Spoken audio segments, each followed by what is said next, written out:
Hello everyone, how are you? Welcome to a new video. Before we begin today's chapter, I invite you to subscribe to the channel if you haven't already. Also, it would help me a lot if you left a comment with your opinion, as that motivates me to keep bringing you more stories. Now then, get comfortable and I'll leave you with the fanfic. Naruto is standing in Hiruzen's office completely unaware of what's going on. Gigi, what's up? You got another mission for me. Hiruzen nods. He's been debating this for a while now. Not only is this a big step down for Naruto, he will have to fit in with the other academy students, and he's not exactly Mr. Sociable. Naruto, please take off your mask. Naruto looks at Hiruzen funny but nods and takes off his mask. There stands a 12-year-old blonde boy with whisker-like marks on each cheeks with blue eyes. To most he would seem a normal 12-year-old if he wasn't wearing the ANBU uniform, but Naruto is far from normal. He's the Jinchuriki of the nine-tailed fox Kyuubi. He's also been a member of ANBU since he was 8. He's no stranger to danger. He's one of Hiruzen's most dangerous but trusted ANBU who's had his fair share of battles over the years. He's also the youngest, and that has cost the lives of many of his victims as they underestimated him. In other words, Naruto is no stranger to death. Naruto looks at Hiruzen, who seems to be deep in thought. Is everything okay? Gigi, you're not thinking of making me Hokage already, are you? Hiruzen chuckles. Not yet, my boy. You still need a bit of tweaking, if you know what I mean. Naruto nods. So what's got you deep in thought, if not to make me Hokage? Hiruzen sighs. I have been asked to give you a mission. A mission? I'd rather not give you for many reasons, but the council thinks it's necessary. Naruto nods, but inwardly he's confused, so he speaks his mind as he usually does. Shouldn't you, being the Hokage, sort of overrule them? They can't give out missions, can they? They never have before. Hiruzen nods. I can, but I also kind of agree that your mission is important. Naruto nods. I understand. So what's the mission? Hiruzen sighs. You will have to join the academy. Your mission is to watch Sasuke Uchiha. We know he wants revenge and he's unstable. We want you to watch him. He craves power and he's a major flight risk. We still need the Sharingan, so it would be in his best interests to remain here. But there is also a secondary objective, and this is one that's tough. You will have to interact with kids your own age. You're still a child, Naruto. Even if you've seen more death than a child your age. Now, I don't want you to go overboard. You far surpass everyone in the academy, but I don't want you to act useless. Naruto groans. Why don't we just kill the Uchiha brat and be done with it? He can't betray the leaf if he's dead. Hiruzen sighs, knowing that Naruto is very blunt and speaks his mind a bit too much. That may be true, but I don't think we've got to the stage where killing him is necessary. He then lights his pipe and places it in his mouth before blowing on it. Before he continues, now you will join for the last year and will graduate with the others' kids. Most are clan heirs, so this will be an interesting generation. Now when you graduate you will be teamed with Sasuke under Kakashi. From how the Academy, Sakura Haruno shows most potential and smarts, but focuses too much on being near Sasuke. Still, I will arrange it for the three of you if it all remains the same to be on a team. Together. Naruto sighs, knowing this mission will totally suck. You're kidding me. Not only do I have to baby this arrogant stuck-up god complex. I'm better than everyone else, wanker, but I'll have to deal with fangirls. Seriously, Gigi, just let me kill Sasuke or let me kill myself. Hiruzen smirks. Sorry, no can do. But if he does betray the leaf, you are to terminate him, no questions asked. Do not hesitate to do it. Wait, what am I thinking? You never hesitate. Naruto nods, but inwardly he's fuming. This is a complete joke to him. Damn stupid council. So I will have my own apartment. At least I might sleep decently. I mean, the walls are so thin in ANBU headquarters, the snoring keeps me awake. Hiruzen chuckles. Yes, I can see how that would be annoying. You can keep your sword by the way you did earn it, just don't kill your teammates well unless he tries to turn tail and run away. And then he chuckles again, knowing this will irritate Naruto further. You will be doing D-rank missions like capturing Tora again, just don't kill it. Naruto scoffs. Gigi, I hate you right now, is that all? Hiruzen smokes on his pipe and smiles at Naruto, the boy who's like his grandson, even if he already has one in Konohamaru. Yes, that is all. Just arrive at the academy at 9 AM tomorrow. And once again, no killing anyone, at least until you do C-ranked missions. Naruto growls but leaves the room, and Hiruzen chuckles. I worry for that boy. Naruto makes his way to the ANBU headquarters and meets Yugao, his mentor. She smirks. So what did Hokage-sama want? Naruto growls. I have been reassigned to babysitting that brat Uchiha. The council fears he could betray the leaf. I said we should just kill the Uchiha brat and be done with it, but Gigi said no, I also have to socialize. Can you believe that? Snob little brats and fangirls, man, karma's a bitch. Yugao chuckles and hugs Naruto. Naruto sighs but lets her hug him. She's like a big sister to him after all, as well as his mentor and teacher. Don't worry, Naruto-kun, maybe you'll meet a nice girl to help relieve some stress from putting up with the Uchiha and his fangirls. I've heard he has a lot. Naruto sighs, you're just enjoying my discomfort, aren't you? And I still say we should just kill him and be done with it. Yugao grins, Naruto-kun, he's only a kid, and yes, I enjoy tormenting you because it's so much fun and I get a kick out of seeing you angry. You make such a cute face. It's adorable. Naruto sighs and rolls his eyes at his big sister's childish antics.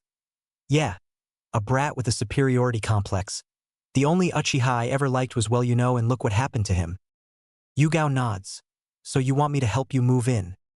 Naruto shakes his head. You have a mission, remember? She groans.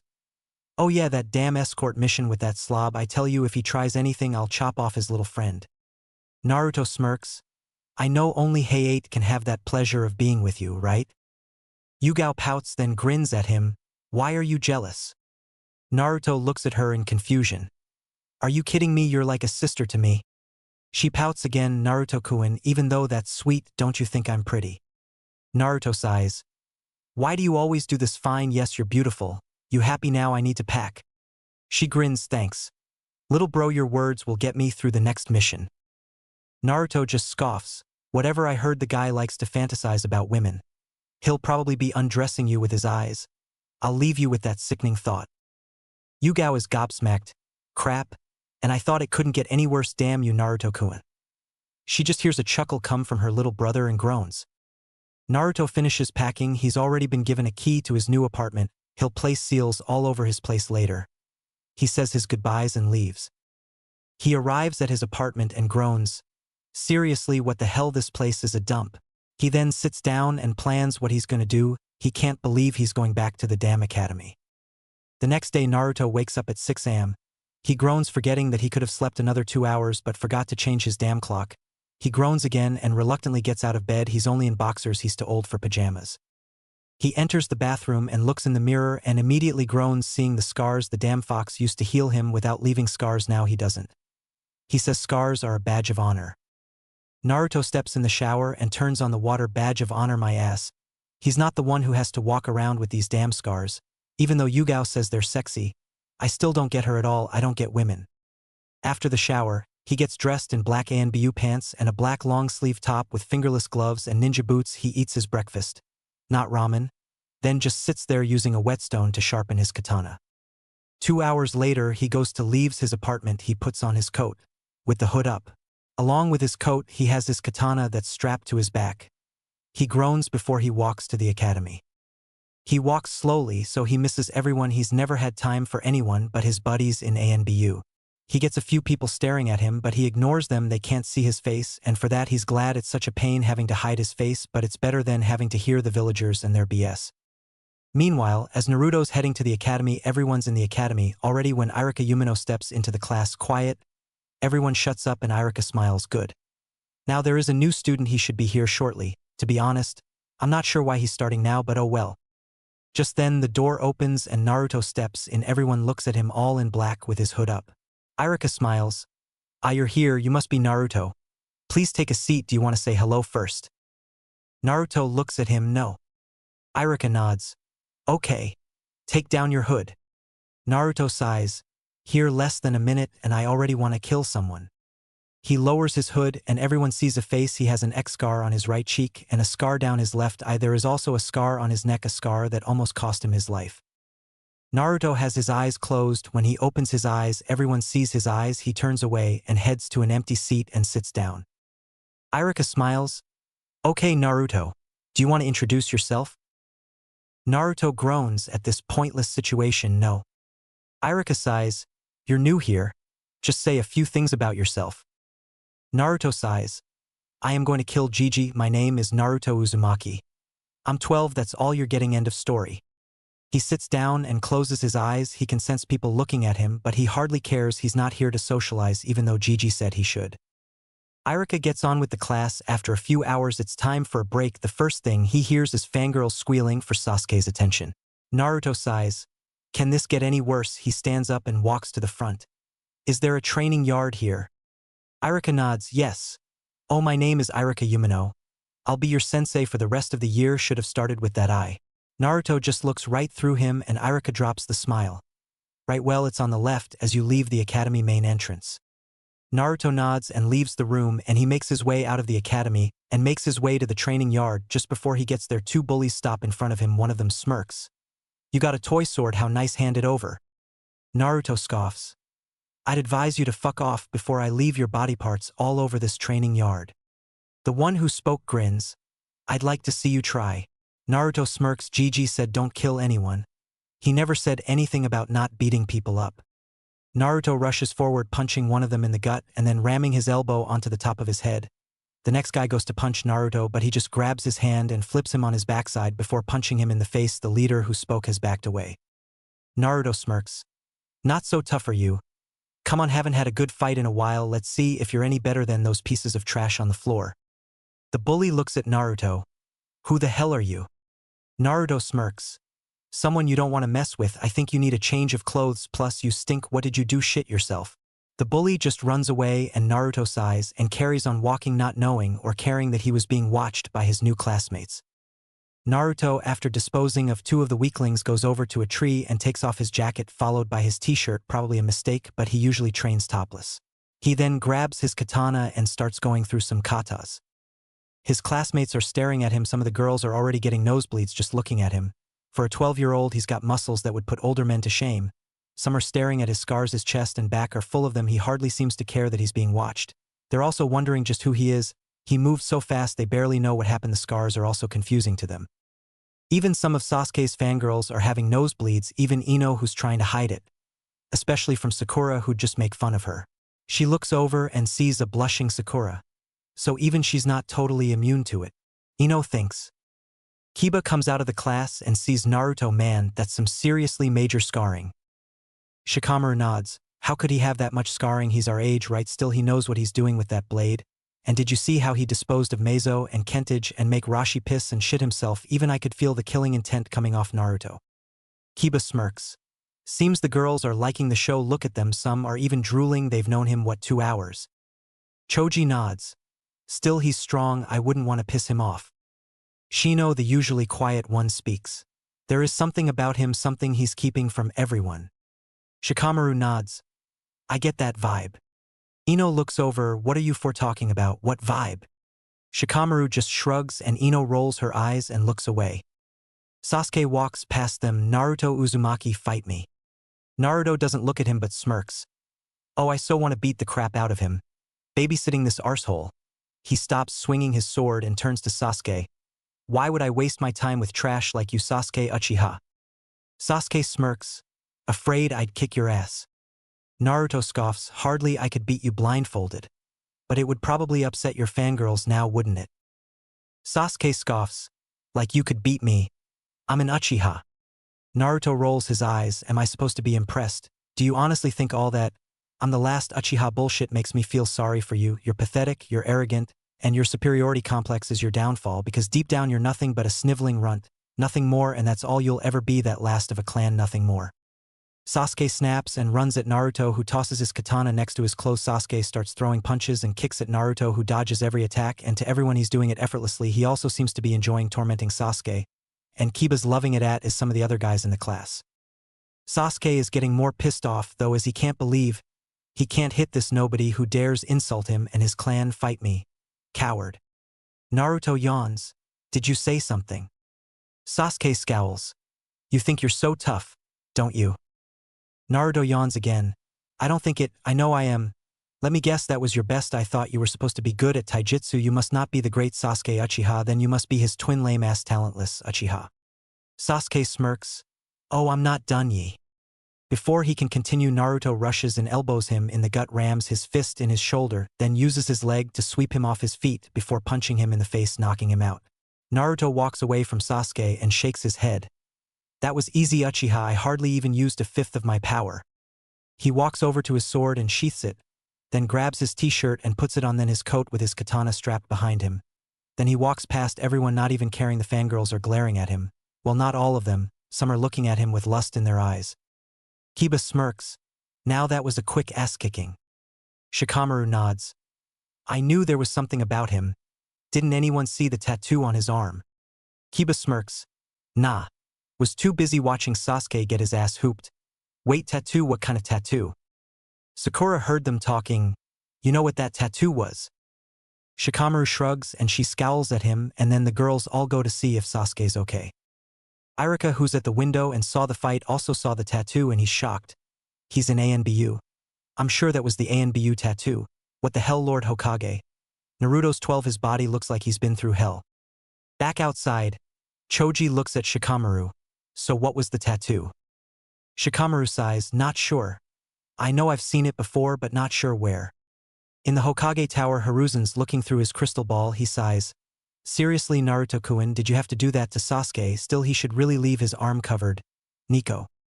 Yugao appears. Yes, Hokage-sama. Hiruzen sighs. Inform Naruto to put a seal on his arm. He just showed his whole class his ANBU tattoo. Yugao nods. I will inform him once they break for lunch. Hiruzen nods. Oh. Nico, I got a report the client you escorted had bad visions on his trip. Do you know anything about that? Yugao smirks behind her mask. Can't say that I did, Hokage-sama. It was strange and not like him. Hiruzen nods. That is all. As Yugao leaves, he chuckles, using one of Kurenai's genjutsus on him. How unusual of you, Yugao. When Sasuke returned to class, he stayed away from Naruto, still in disbelief he was beaten so effortlessly. Later on, when it was lunchtime, Naruto left. He went to Ichiraka's. When he arrived, he saw Yugao. Heard about your little genjutsu stunt. You was. She scoffs.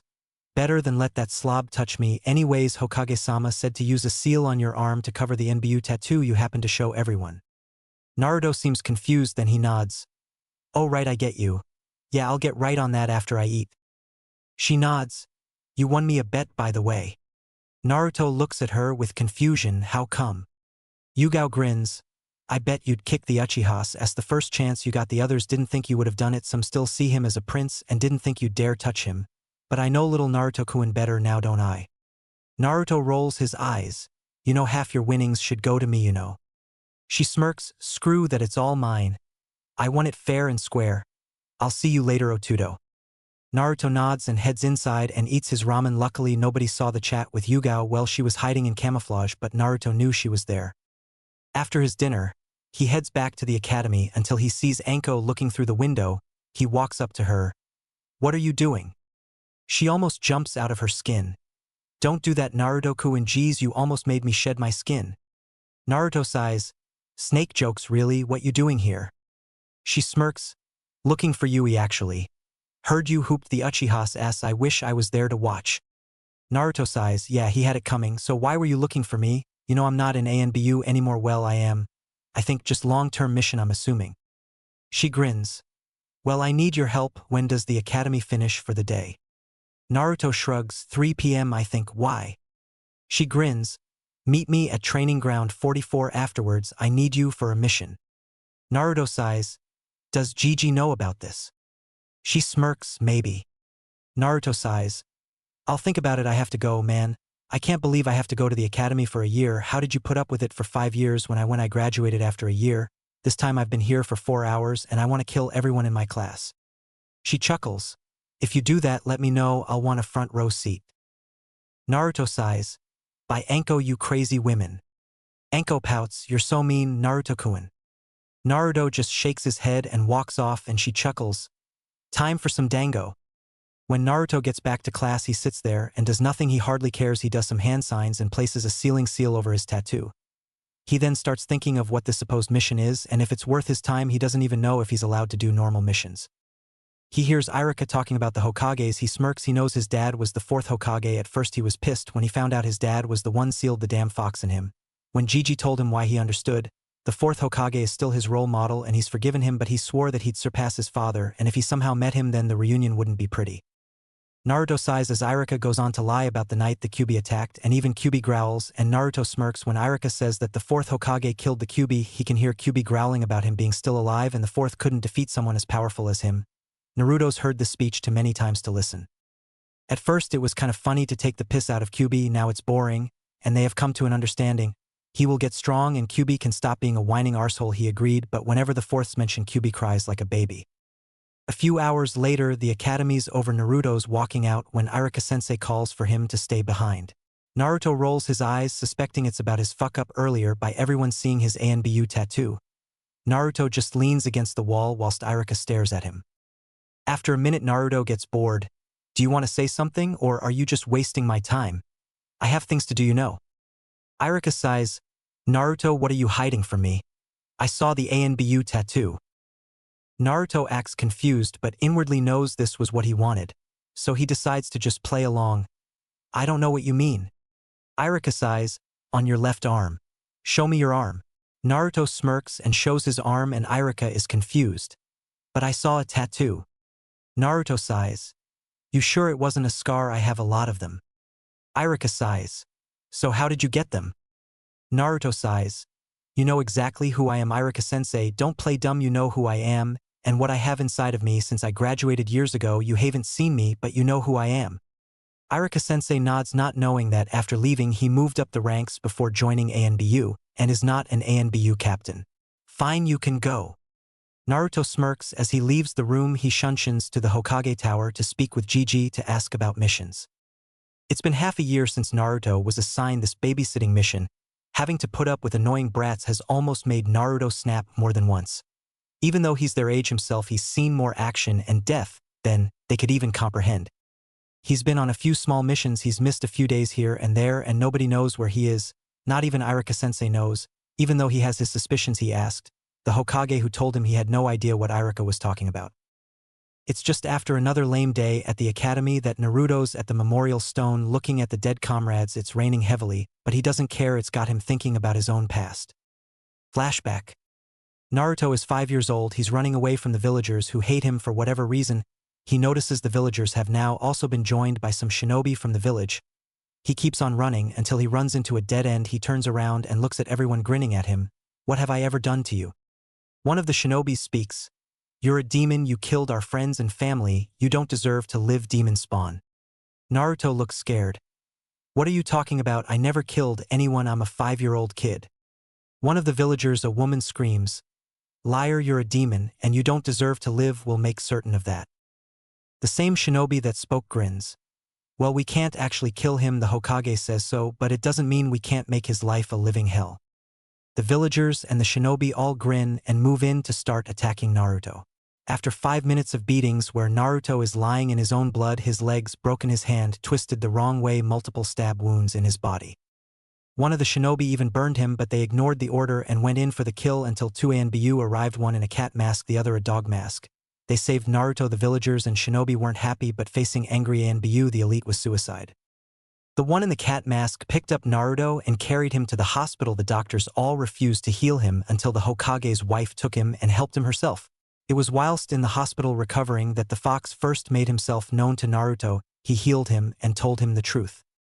Naruto was in shock at what he was hearing, and he was terrified, staring into the eyes of a demon fox, but the fox decided to help Naruto, and from that day onward Naruto gained a sensei, even though nobody found out until much later. Flashback end.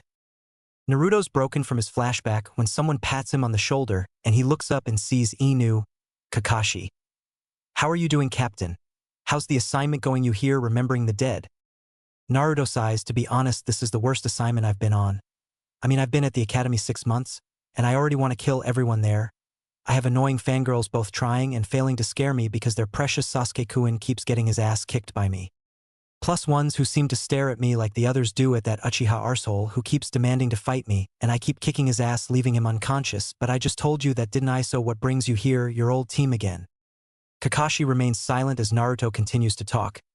It's been like 50 times already. How the hell did you and Yugao and the others survive 5 years of this crap at the academy? That's if you didn't graduate early like me.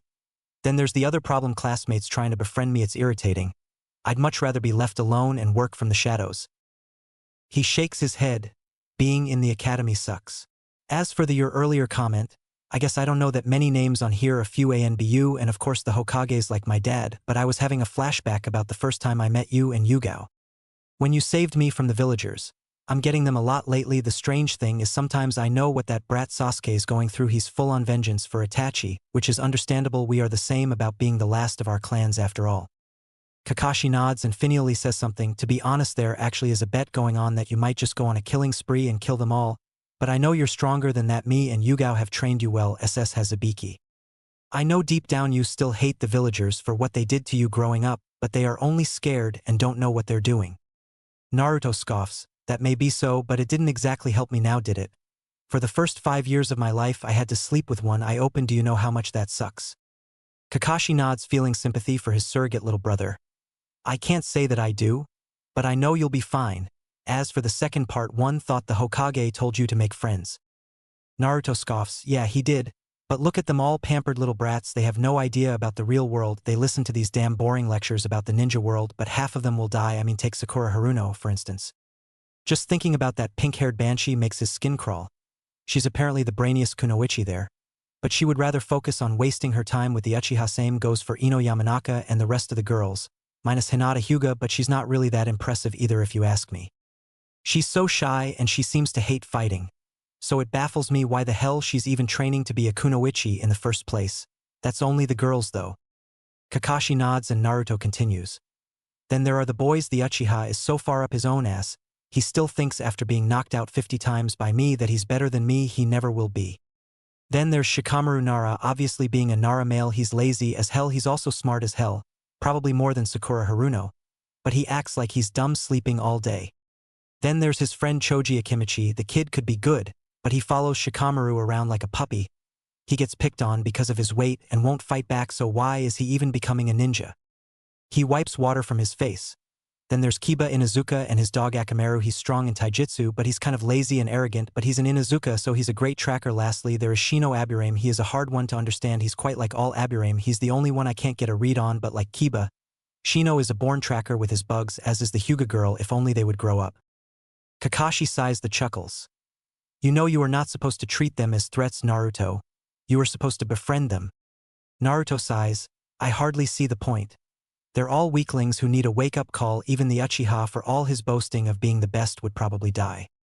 He could never lead because he thinks he needs nobody and would probably allow his teammates to die. So take the bell test, for instance. It's a teamwork mission. He'd try and get both bells to stop his teammates from holding him back. He'd probably attack his own teammates if they were close to getting a bell if he hadn't already got one. Kakashi sighs, you make a good point, Naruto. But still, you're not supposed to be judging them. They're your age, well, mostly your age. Befriend them. Naruto scoffs, you know I hate you sometimes. You know you've already been picked to be myself. And the Uchiha sensei, you better not be an ass, and you know what I mean by that. Kakashi smirks. Oh Naruto, you don't hate your big brother, that hurts. Naruto scoffs, whatever, I'm going home, I'll see you around. Naruto shunshins away. Kakashi watches him go and sighs. This was a bad idea, still it's quite enjoyable hearing about Naruto's frustrations. He's definitely got Kushina's temper, that's for sure. Still deep down there, probably sad their sons turned out this way. It's now several months later, the day of graduation. Not that it matters for Naruto, he knows what he has to do, some stupid tests. There's that stupid, pathetic teacher Mizuki, trying to sabotage his progression like it's ever worked. Mizuki had no idea who he was dealing with. He's been under a genjutsu since the first time he tried to sabotage Naruto's progression. He's never really been one of the best at genjutsu, but Kurama's helped him learn a few high-class ones. The one he has on Mizuki he's created himself, making Mizuki think his plans are working. It keeps him unawares, which is what Naruto wants. He's still an ANBU after all, so Mizuki raises a red flag to him. Naruto already informed Gigi about Mizuki and has been told to monitor him. It seems he, like most of the villagers, thinks he's nothing but a demon. The one good thing is Sasuke finally gave up in fighting a losing battle, not once being able to land a hit on Naruto. He must have thought of his embarrassment, or his ego kicked in or something. In a way this is good because Naruto's had enough of him. Everyone has already had their test and passed. Naruto easily passed the first 2 tests. The last part was a clone. Naruto does some hand signs, Kage Bunshin no Jutsu. Iruka looks at Naruto wondering how he knows a forbidden just but knowing who Naruto is, minus being an ANBU. He's not really surprised. Iruka hands out a headband and Naruto takes it and walks off. None of the other kids are surprised when Naruto enters the main classroom holding his headband. Naruto just sits at his desk and places the headband on the desk and closes his eyes to think. Iruka comes out of the back room with Mizuki, who's glaring at Naruto. Some of the kids look at where their other teacher is glaring and notice it's at Naruto, who's not even looking at him but knows he's being glared at and hardly cares his time will come. When he does look at Mizuki, Naruto smirks. Then all of a sudden Mizuki starts shouting and holds his head before he runs out of the room, shocking everyone except Naruto, who just looks away knowing what he did, but he does have a smirk on his face. Everyone leaves for the weekend there to come back on Monday to find out what happens next. Naruto already knows what will happen but acts like he doesn't. Naruto was given the title of Rookie of the Year, a title that looked like certainly gonna Sasuke before Naruto joined. When Iruka told Naruto he didn't even care, it meant nothing to him, even Iruka noticed. Naruto leaves the academy and immediately shunsins to the Hokage office. His classmates saw him do it. Most of them gave up trying to figure out Naruto. To them, he's an enigma. Some like Sasuke want to know how he did that. Sasuke also hates Naruto. He's an Uchiha, but this Naruto came here and make him look like a joke. Naruto enters the office and Hiruzen smiles. Congratulations on becoming a genin. I'm so proud of you. Naruto sighs, seriously, GG? I'm an ANBU captain. You're congratulating me for nothing. You should be congratulating me for not killing everyone in my class. Hiruzen chuckles. Well, congratulations for that too. Naruto sighs, so nothing's changed, right? Me with the brat, and Kakashi still going with the Haruno girl. Hiruzen sighs but nods, yes, although it's done differently. Usually we make it the Rookie of the Year, which is you. Congratulations on that, by the way, with the head Kunoichi, which is Mrs. Haruno, and the dead last, which isn't Sasuke, by the way. Naruto rolls his eyes. Hiruzen then groans. You know you were supposed to make friends, also you know not be an outcast. Naruto sighs. They're all brats. I'm sure Kakashi told you what I thought of them all. Hiruzen nods. Yes, he did, and even though you are correct, they're only kids, they will grow out of it. Naruto sighs, hopefully before they're all dead. Hiruzen nods, naturally. Now on to something else. Tell me your opinion on Mizuki. Naruto sighs, that waste of space. He sees me as a demon like I care. But there is something in his eyes. He has the eyes of a traitor. He looked shocked and angry about me doing the shadow clone jutsu.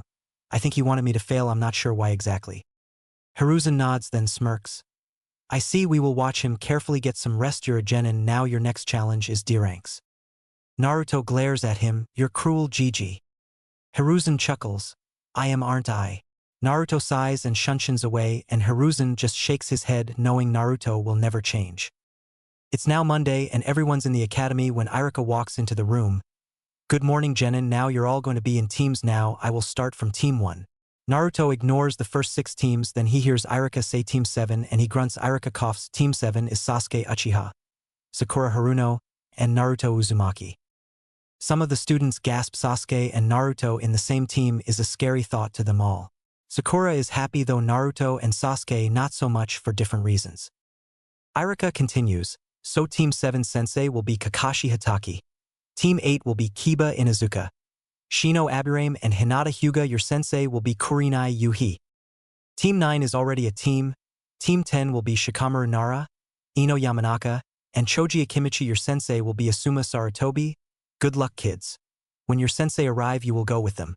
Naruto sighs, knowing Kakashi will be here a while. Sasuke at first looks at Sakura, who smiles at him, but he doesn't acknowledge her. He looks straight at Naruto and glares at him. Naruto isn't even looking at anyone. He's in his inner world. Sasuke doesn't understand Naruto either. He hates to admit it, but Naruto's strong and fast and better than him, and that infuriates him. Naruto sighs, even though I knew this would happen, it still sucks. Stuck with the Uchiha brat and the pink-haired banshee. Kinda makes me think, what did I do to deserve this? I mean, not only do I have an overgrown furball in me, but now I'm teamed up with an emo arse wipe, and a banshee. Can it get any worse? Wait, yes, our sensei is lazy Kakashi. Kurama chuckles, sucks to be you, Kit. To be honest, I would have just killed the Uchiha brat and be done with it like you wanted. Still, you knew this would happen. Still, I still say on our first mission out of Konoha, you just kill him, make it look like an accident. The banshee too. I mean, she's so loud, just be glad it's not a 5-man team and you have that blonde-haired bimbo. Surely you would lose it then. Naruto chuckles, you're probably right there still. D rank, they're not even missions. I'm using clones to do them. Fuck wasting my time with that. Well, I'll speak later, furball. Naruto opens his eyes and sees everyone, but his team is gone. He just rolls his eyes. He hears Sakura moaning about Kakashi still not being here yet, and he just rolls his eyes and sighs. Get used to it, Haruno. He'll never change. 2 hours later, Kakashi enters the room. Yo. Sakura glares at him. You're late. Kakashi gives her an eye smile. I had to help an old lady across the street. Naruto sighs, going with that one are you? Sakura looks unconvinced. Sasuke seems pissed, but Naruto hardly cares, knowing Kakashi's antics for years. Kakashi smiles, meet me on the roof. He then shunsins away. Sakura sighs and starts to leave the room. She sees Sasuke following her, but Naruto's vanished. When Sasuke and Sakura get to the roof, Kakashi and Naruto are already there. Naruto's just leaning against the wall with his eyes closed, just waiting for the lame-ass introductions that Kakashi just told him he'd be doing, and Kakashi knows that this will piss off Naruto. Kakashi smiles. Well, hello team. Now I think we should start with introductions. Sakura and Sasuke sit down in front of Kakashi. Kakashi looks up, "You going to join us?" Naruto sighs, "No, let's just get this over with." Sakura smiles, "I think you should go first, Kakashi-sensei." Kakashi smiles, "Okay, my name is Kakashi Hitaki. My likes and dislikes are none of your business, my dreams are also none of your business." Sakura is furious, "So all we know is your name, not much of an introduction." Kakashi smiles, "Well then you go next, Pinky." Sakura sighs, "My name is Sakura Haruno, my likes are." She looks at Sasuke and giggles, "My dislikes are Ino Pig. My goals and dreams are." She looks at Sasuke and giggles. All the guys almost feel like gagging right there. Kakashi nods. "Okay, Mr. Brooder." Sasuke growls at Kakashi, "My name is Sasuke Uchiha. I don't really have any likes or dislikes. My goal is to kill a certain someone and restore my clan." Sakura looks at Sasuke, "He's so cool." Naruto looks at Sasuke and wants to just toss him off the roof and be done with it. Kakashi sighs, "Still going down the Avenger path, I see." He turns to Naruto, "Okay, blonde, you're up. He's so gonna kill me for that comment." Naruto glares at Kakashi like he's staring into his soul. Even Sasuke is a little intimidated with the glare. Naruto then sighs. "My name is Naruto Uzumaki. My likes are training and ramen. My dislikes are pitiful, pathetic idiots who don't see what's right in front of them, who are blinded by fear to even know the truth. As for my goals, that's none of anyone's business but my own." Everyone can feel the ki coming off of Naruto after his dislikes and goals. Kakashi sighs. He's not far off of Sasuke the way he's acting, but can you really blame him knowing how the villagers and shinobi treated him? At least he has the Hokage, myself and Yugao. Oh yeah, Anko too. Sakura looks at Naruto with a sad outlook. He seems so vengeful and bitter. I wonder what happened to make him like this. It's so sad for someone to be this angry. Then there was his body. I've never seen someone that has that many scars before. I wonder how he got them. He really is mysterious, like he's already a ninja or something, but that can't be true. Sasuke looks at Naruto. He even shuddered at those words. Seems I'm not alone in my anger. For me, it's Itachi. I wonder what his issues are about. Still, he's strong. Maybe he could help me out and help me to get stronger. That is, if he ever talks, he's worse than me. He looks at Sakura. At least I know he won't slow me down, unlike her. Kakashi smiles. Okay, introductions are over. Meet me tomorrow at 6 a.m. at Training Ground 7, and don't eat beforehand or you'll throw up. Sakura looks confused. What's happening tomorrow, sensei? He smiles. Why, your genin test, of course. Sasuke looks at Kakashi.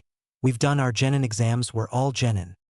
Kakashi smiles. Wrong, that test was to see if you could become a genin. The test tomorrow will prove you're good enough to remain a genin. Now remember what I said, there is a 66% fail rate. Oh, and before I forget, don't eat anything or you'll just throw it up. Kakashi then vanishes via Shunshin. Sakura sighs. She looks around and Sasuke looks angry. She looks where Naruto was, but he's vanished also. Sakura sighs and leaves the roof, followed by Sasuke. The next day Naruto makes his way to Training Ground 7. He's the first there, not surprising. Even after a year, he still can't get used to being in the academy.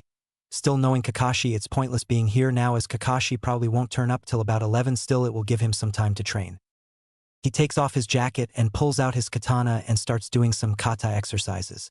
He's been doing them for about 10 minutes when Sakura arrives. She looks around and then spots Naruto sparring, so she sits down to watch. She has nothing better to do until Kakashi-sensei or Sasuke-kun arrives, and for some reason she likes watching him train. Same for Sasuke-kun. After another 10 minutes, Naruto stops. He looks over his shoulder and sees Sakura. He sighs. At least she's quiet. Probably because Sasuke's not here. Naruto stops training and sits against a tree, resting his back against it. Then hears a stomach rumble and smirks. She listened to Kakashi, it seems. Sakura looks up. No, Kakashi-sensei. Naruto looks at her like she's an idiot. Does it look like it? He won't be here for hours. She looks shocked. What? How do you know? Naruto sighs. I know Kakashi. He'll be here about 11 a.m. probably. She looks at Naruto in shock. You're serious? Naruto nods. You should go get yourself some food. She bites her lip. Kakashi-sensei said not to. Naruto rolls his eyes. He also said he'd be here by 6 a.m. and it's now 6:30. Do you see him? She shakes her head. Have you eaten? Naruto nods. I have. I was going to eat anyway, whether he said to or not. Sakura seems confused. But he told us not to eat. Why go against his orders? Naruto sighs. I don't really care. To be honest, but if you must know, how can we have a test when we're fighting our own bodies? She nods. Can I ask you something? Naruto sighs. Why? She sighs. Well, can I or not? Naruto sighs. Fine, what do you want to ask me? She moves closer and sits near him. What's that vanishing move you and Kakashi-sensei do? Naruto raises an eyebrow. Oh, you mean Shunshin? It's a D-rank move. She nods. So can anyone learn it then? Naruto nods. Yes, well, ninjas. She smiles. I've seen other ninjas do the move also. Naruto nods. I'm sure you have, it comes in handy. She sighs. You said you know Kakashi-sensei, do you know what the test will be? Naruto shakes his head and she sighs. No. But knowing him, it will be tough. He's never passed a team before. Sakura looks shocked. Seriously, can this get any worse? Naruto just shrugs. Why do you want to be a kunoichi? She smiles. To help people, of course. Naruto sighs. Then why are you neglecting your duties and focusing only on the Uchiha? A weak ninja or kunoichi will only die if they don't focus on that. What is your speciality? Ninjutsu, genjutsu, taijutsu? Answer me that. She sighs. I don't know that much, really, only the basics of each. Naruto scoffs. Sakura, you were the top kunoichi of our class. Don't let that title go to your head. You should train more, your stamina is terrible. I saw you and Ino doing the obstacle courses we did. You both looked like you'd run a marathon, not running a pathetic obstacle course. Brains can only take you go so far, and don't use the excuse of not being in a clan. She sighs. I'm not using that as an excuse. Naruto sighs. Whatever. Can you do chakra control exercises? She looks at Naruto. I haven't done any before. What types are there? Naruto sighs. Tree walking, walking on water, balancing a leaf on your head. We did that in the academy though, and there are others. Sakura looks at him confused, then remembers the leaf balancing one, so feels embarrassed. Then she thinks on tree walking and is confused. Tree walking, what's that? I can already climb trees. Naruto sighs. Pretty much climbing a tree with only your feet. She seems surprised. That's stupid, nobody can do that. Naruto sighs. It's a chakra control exercise, Sakura, of course it's real. She's doubtful but asks anyway, can you do it? Naruto rolls his eyes. Of course, but I'm not the sensei, so I really have no reason to show you now, do I? Sakura smiles, hoping to get some kind of conversation going. Can you show me? Naruto groans, knowing this would happen. He should have kept his mouth shut. Why would I do that? She sighs. I just want to see it. We're going to be here for a while, right? Naruto sighs. Fine, I'll show you, then leave me the hell alone. Naruto stands up and walks to a tree and puts his foot on it and starts walking up it. Sakura looks shocked. Wow, you wasn't lying. Naruto rolls his eyes, then climbs to the top before he vanishes and appears leaning against the tree he was at earlier. Sakura smiles. Could you teach me how to do that? Naruto sighs. What part of I'm not your sensei don't you understand? She sighs, then smirks as she comes up with an idea to at least get some camaraderie from him. You'd be helping out a teammate. Naruto scoffs. Let me ask you this, why do you want to learn it? To impress your precious Sasuke-kun? If so, then you haven't thought it through. Think about it. You know his ego, how would he like it if someone learned something before he did? He'd be pissed, not pleased, especially if it was one of his fangirls. Sakura sighs. I didn't think of that. She looks to her ground and bites her lip, then looks up. I want to learn it for myself. Meanwhile, at the Hokage office, Hiruzen is watching through his crystal ball when Kakashi arrives. You wanted to see me, Hokage? Hiruzen nods. Apart from you being late for your team, it seems Naruto is slowly bonding well, sort of. Kakashi walks over and looks into the crystal ball. So he's talking to Sakura. Still no Sasuke. So what's he doing, Lord Hokage? Hiruzen smiles. He showed her a chakra control exercise. Tree walking, and Naruto made a valid point about Sakura's reasons for wanting to learn it. Kakashi nods. To impress Sasuke, am I right? Hiruzen nods back. And Naruto told her Sasuke wouldn't be happy, he'd be pissed. She is learning that before he is. Kakashi rubs his chin. I see. But he is stating the truth though. Hiruzen lights his pipe and places it in his mouth. True. But he still has no reason to teach her. As he said, he's not her sensei, even if technically he outranks her. Kakashi nods. I see your point. Back with Naruto and Sakura. Naruto sighs. There is no getting away from you, is there? Why do you want to learn it? You said it's for yourself, then fine, wait for Kakashi-sensei to teach it to you. I'm not your sensei.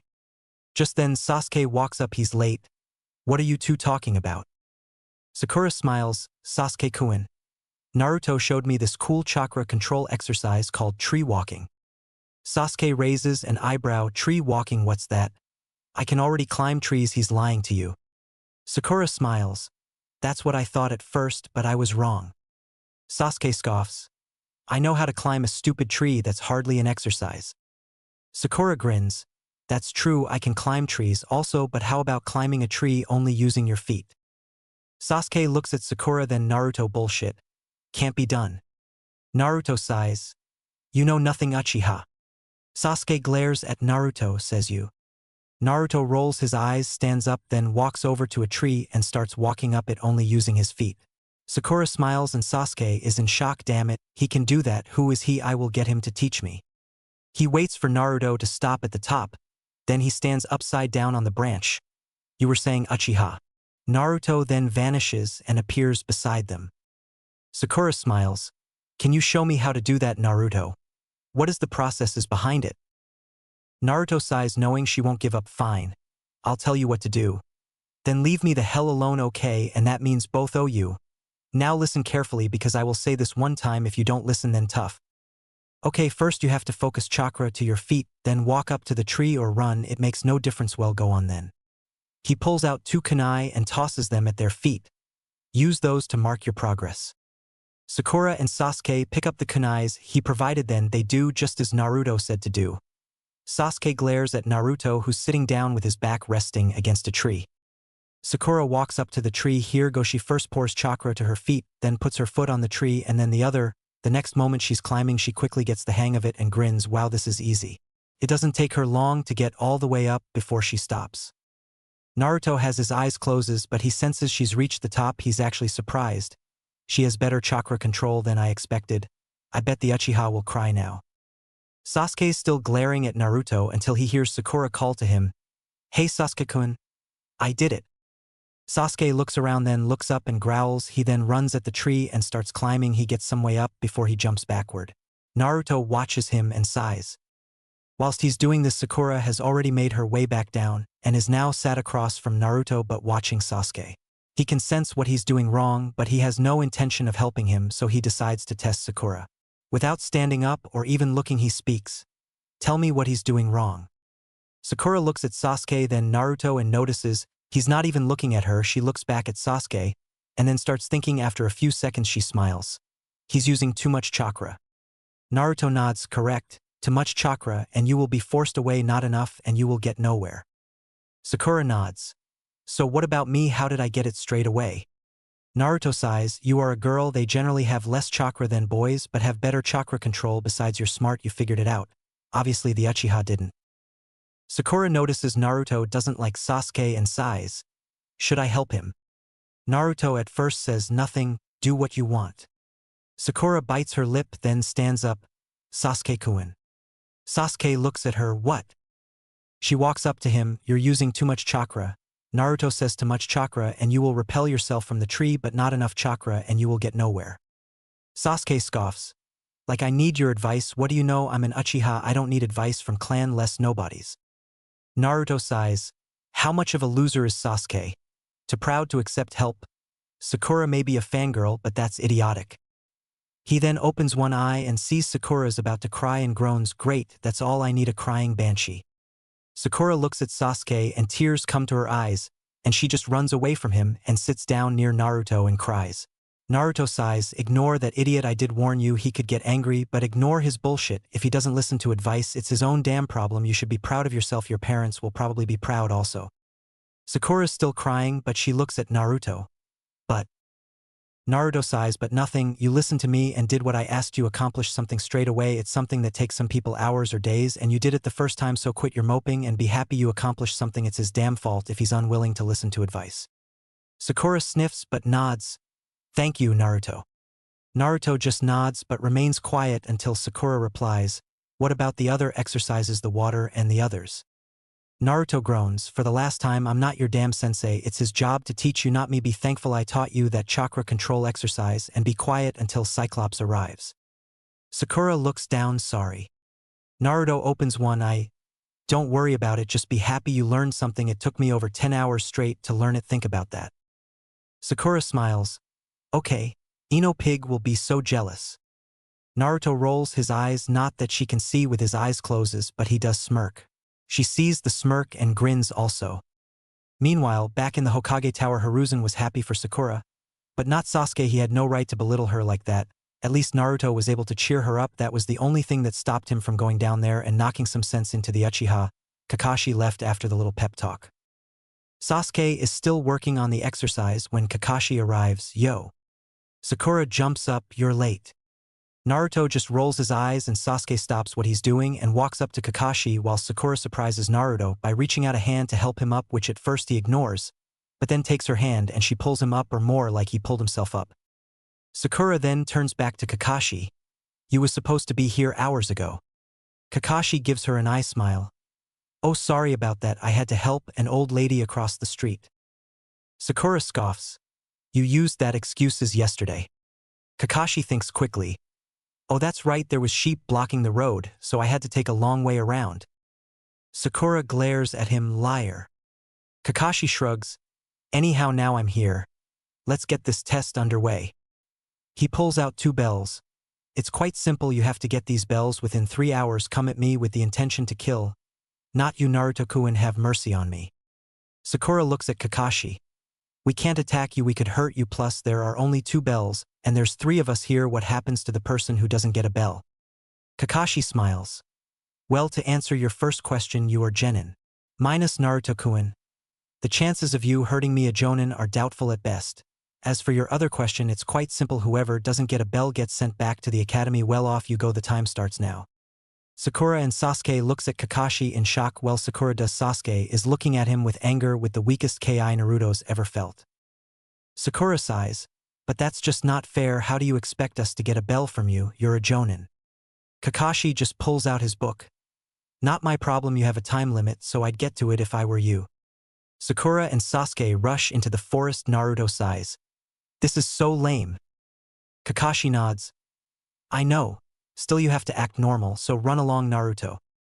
Naruto just rolls his eyes. I should have just stayed in bed.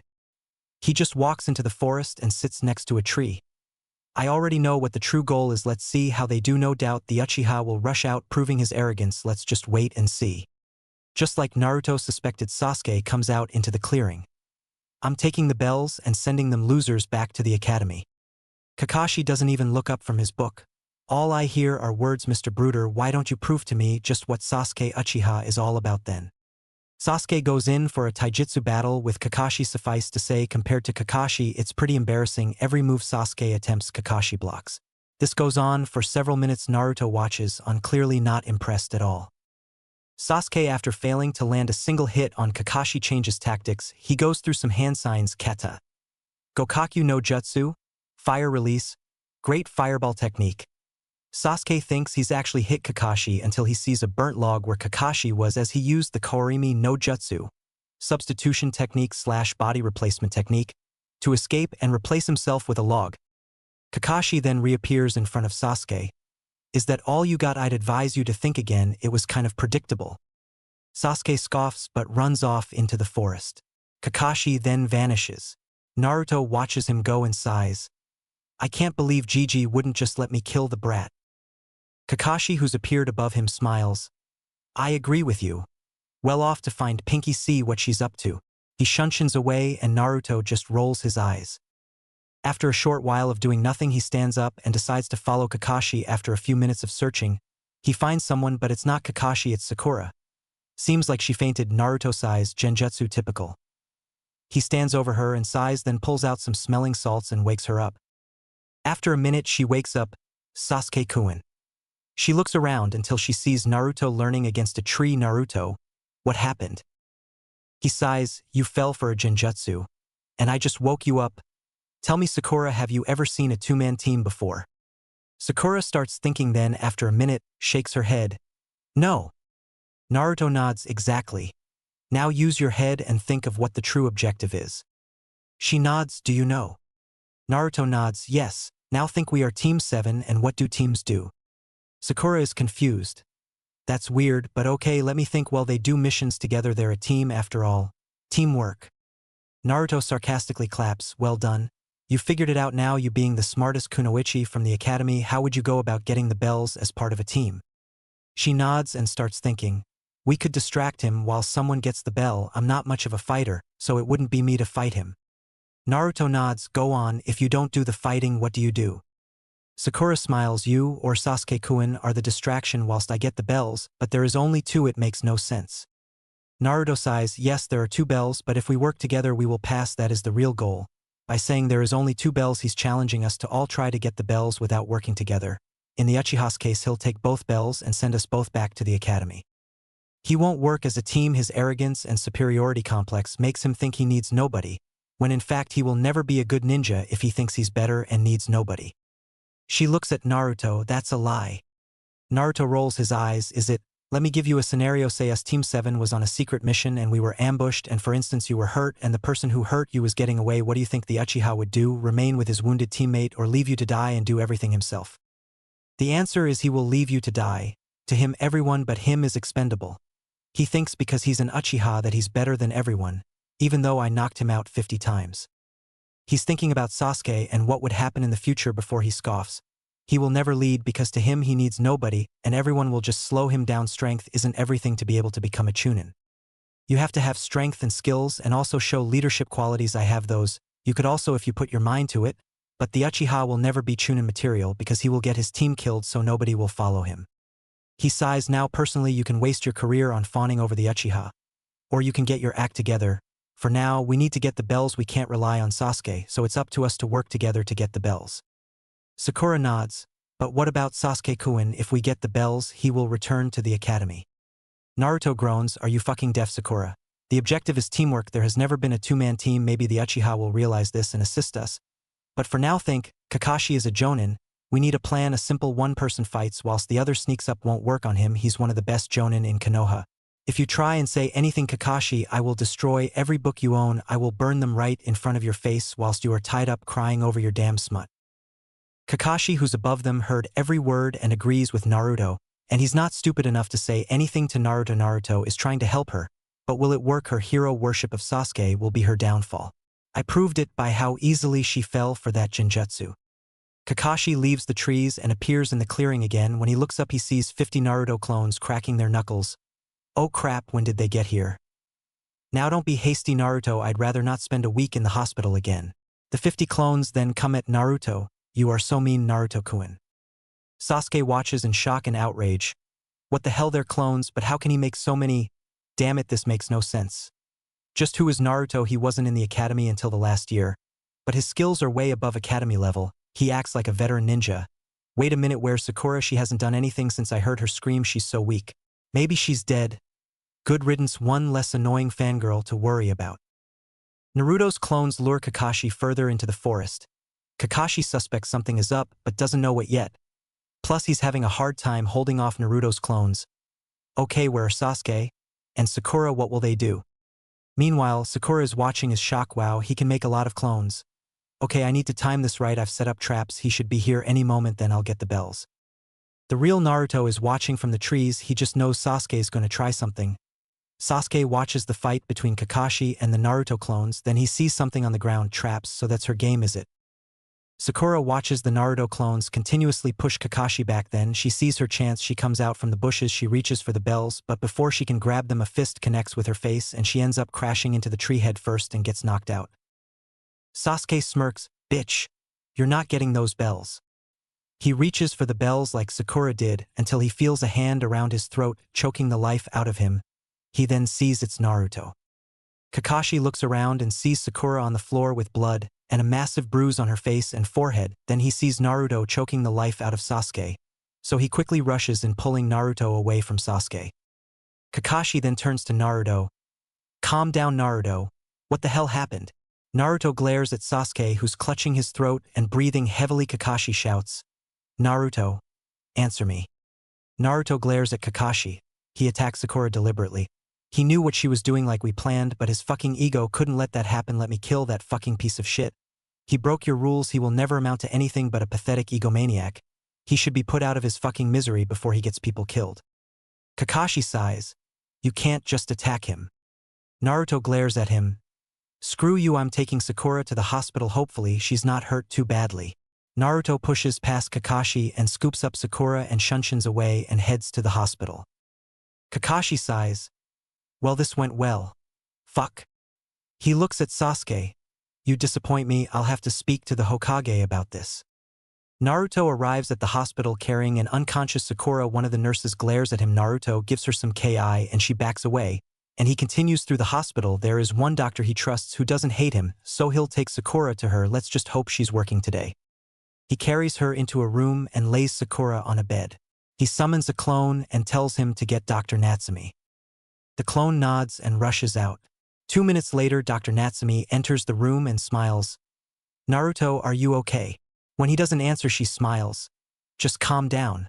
Are you hurt? Naruto seems to snap out of his daze. No, Yuki. It's my teammate. She was punched in the face and ended up hitting a tree face first. Yuki. Natsumi smiles. It wasn't you, was it? When Naruto just glares, she smiles. Sorry? Bad choice of words? Let me look at her. Naruto steps out of the way whilst Dr. Natsumi checks out Sakura. Kakashi arrives at the Hokage Tower. He sees the rest of the Jonins and they all look at him. Hiruzen smiles. So another fail, Kakashi. Kakashi sighs. I really don't know, I had to abandon it because there was an incident. Hiruzen nods. Care to elaborate? Kakashi sighs. It seemed that Naruto and Sakura had figured out the true goal of the objective, which was teamwork. Naruto attacked me with 50 shadow clones and drove me deep into the forest, where Sakura was waiting. I don't know exactly what happened, but apparently Sasuke Uchiha attacked his teammate, stopping her from grabbing the bells. I saw blood on her face, a massive bruise on her cheek and forehead, where she seems to have collided with the tree. Kakashi sighs. Then Sasuke tried to do what Sakura tried before Naruto attacked him. I had to pull Naruto off Sasuke. He was literally going to choke him to death. I really don't know what to do. Kurenai is in shock. She's heard of the Uchiha's arrogance. Would he be so petty to attack a teammate, though? In a way, Naruto is just as bad, but maybe he was protecting his teammate. Asuma pretty much has the same opinions as Kurenai. It's hard to believe that Sasuke would attack his teammate, though. Hiruzen is shocked and appalled, but in a way, it's to be expected. The Uchiha thinks he can get away with whatever he does because he's an Uchiha. Hiruzen looks at Kakashi. Did it look like he attacked Sakura deliberately? Kakashi didn't see it, so he doesn't know, but then they hear a new voice and turn around and sees Naruto, who answers. Hokage-sama, I will not apologize for my actions, but you want to know the truth, then I'll tell you. Whilst my 50 clones were luring Kakashi into the forest where Sakura had set traps ready to surprise him, I watched from the trees because I had a feeling that the Uchiha would attempt something. He thinks he's above the law, and his arrogance couldn't let him fail. He waited until Sakura was behind Kakashi, who was still fighting my clones. He sighs when Sakura went to reach out to grab the bells. Sasuke punched her in the face. It was deliberate. The grin on his face was proof of that. The punch was powerful, and it made her spin around, and she ended up crashing into the tree head first. She is unconscious at the moment. She has a nasty concussion and a fractured jaw from the punch and whiplash. From what Dr. Natsumi told me, she will have to stay in the hospital overnight, but that's it. As for Sasuke, he had the nerve to try what Sakura did. As I said before, I won't apologize because he deserved what he got. Naruto then dispels, showing that he was a clone. Kurenai sighs. The Uchiha should be punished for this. A girl's body is more fragile than boys, and a punch will do more damage. The clone said one punch fractured her jaw. He should be punished. People like him tarnish this village and give ninjas a bad name. Asuma nods. I agree, Dad. The arrogance of the Uchiha is well known. He's a liability to everyone around him. Kakashi sighs. I await your judgment, Hokage-sama. Hiruzen rubs his eyes, getting a headache. I will summon a council and then I will make my ruling dismissed. It's been a few days since the whole incident. There was a council meeting. Personally, Hiruzen would have thrown the book at Sasuke for his actions and banned him from being a ninja, thus ending his plans for his brother. Of course, the council refused to accept their precious Sasuke would do such a heinous act to a fellow ninja, with Mrs. Haruno, who was on the civilian council, completely agreeing with them. It seems before the meeting happened, Sakura refused to admit her precious Sasuke-kun would have outright attacked her, and she claimed she must have slipped and lost her footing. A load of shit, but what can you do? She even admitted it must have been her precious Sasuke-kun who brought her to the hospital, even though it wasn't. So with Sakura's testimony and the unanimous vote of denials, Hiruzen had no choice but to drop the subject. As for Naruto's actions, there was surprisingly nothing mentioned, which surprised him even more than the council's denials. An hour later and Naruto has just been told about the outcome and he's pissed. Not only did that pathetic council get the decision overturned, but Sakura outright lied her ass off, completely tarnishing any respect Naruto was having for her. Of course, Sasuke was all smug about the decision, knowing he wouldn't get punished. He's the last Uchiha after all. He didn't mention Naruto out of embarrassment. He saw the dead eyes of Naruto and just knew he wanted to kill him, and that frightened him, a kid his own age who would kill without remorse. Little did he know he's been doing that for years. Kakashi was disgusted along with Asuma, Kurenai, Madogai, and Anko, who were all talking in a restaurant when Kakashi told them of his meeting with the Hokage. Kurenai was ashamed of Sakura. Anko was not surprised, knowing how much that damn council treats him like a prince, instead of the cowardless brute he is. Kakashi actually wondered how Naruto had taken the decision. He knew Naruto hated Sasuke, and for him to get away scot-free wasn't good at all. Sasuke is a marked man. Naruto is just waiting to release Sasuke's head from his shoulders, and I wouldn't blame Naruto for his actions. Sakura was released from the hospital. The doctor who treated her was obviously angry with her but kept her opinions to herself. The only person who visited her was her mother. She was sad Sasuke-kun didn't visit her, or her other teammate Naruto, not knowing that Naruto was disgusted with her. A day after that whole fiasco, Kakashi informed his team, even if he wanted to fail Sasuke, he was overruled, to meet up at Training Ground 7, at 7 a.m. the next morning.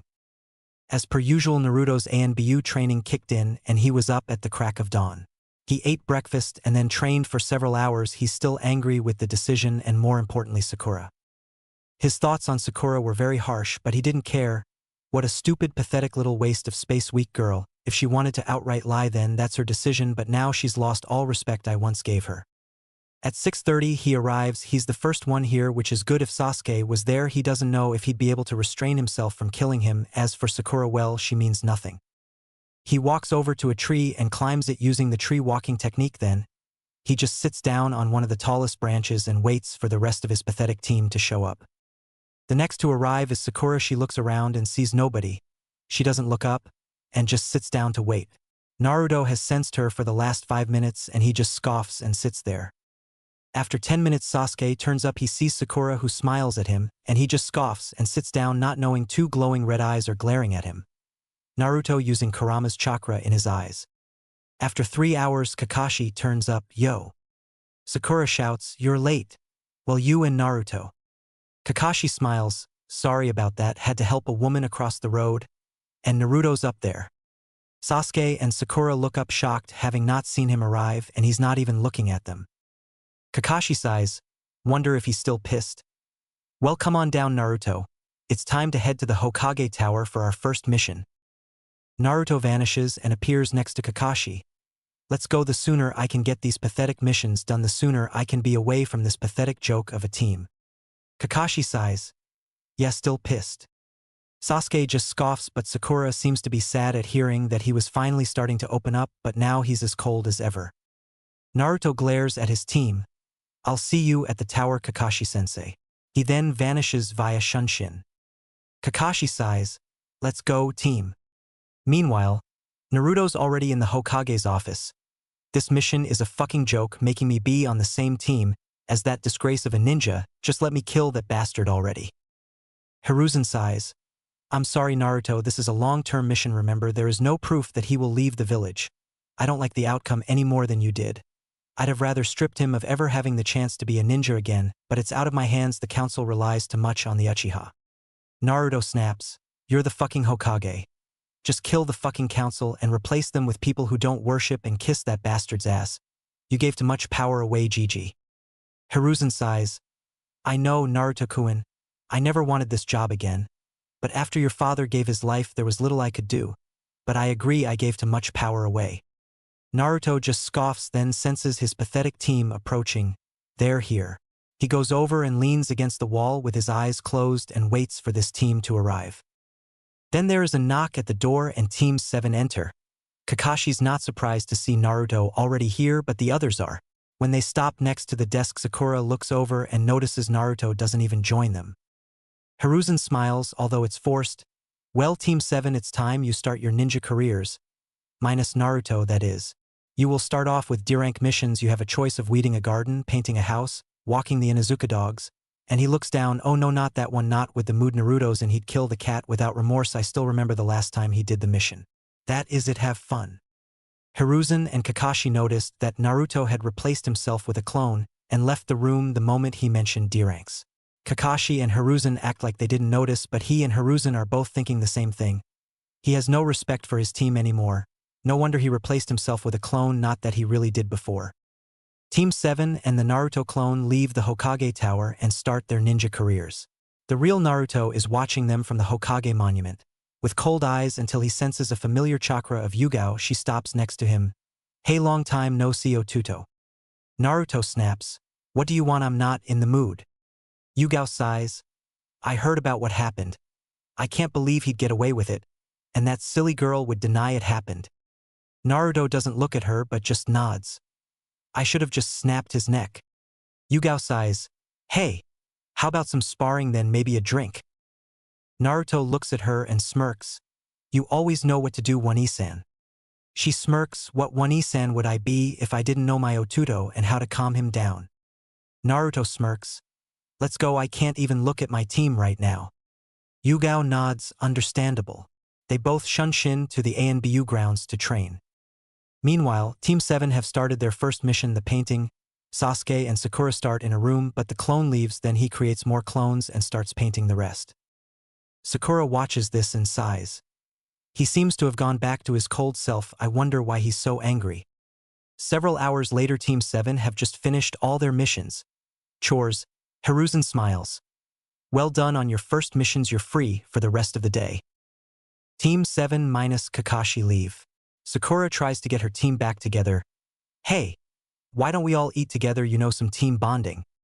The clone of Naruto just looks at her before dispelling, shocking both Sasuke and making Sakura more sadder. He switched with a clone, but when she looks at Sasuke, he's already gone, so she lowers her head in shame and walks home. The real Naruto is in a bar with Yugao, Anko, and some other ANBU when the clone dispelled and he twitches. Naruto gained the memories. He hardly cared about the lame missions. The looks from Sakura were slightly confusing, but he just brushed it off. Yugao looks at him, clone dispelling. Naruto nods, yeah. Anko grins. So what did the Hokage have your clone and team doing? Naruto sighs, weeding a garden, painting a house, and walking the Inuzuka mutts, but I know there was one more though. Anko grins, lame chores, huh? So what was the other one and why didn't he give it to your team? Naruto grins, catch Tora, and I'm guessing because of the mood I was, well, still am in. I wouldn't have caught the cat, I would have just killed it. Anko laughs. Oh man, that would have been funny. I remember the last time you caught it years ago, you almost broke its neck. Naruto nods. I remember. Yugao rolls her eyes from the memory. So what are you going to do with your team? Naruto rolls his eyes.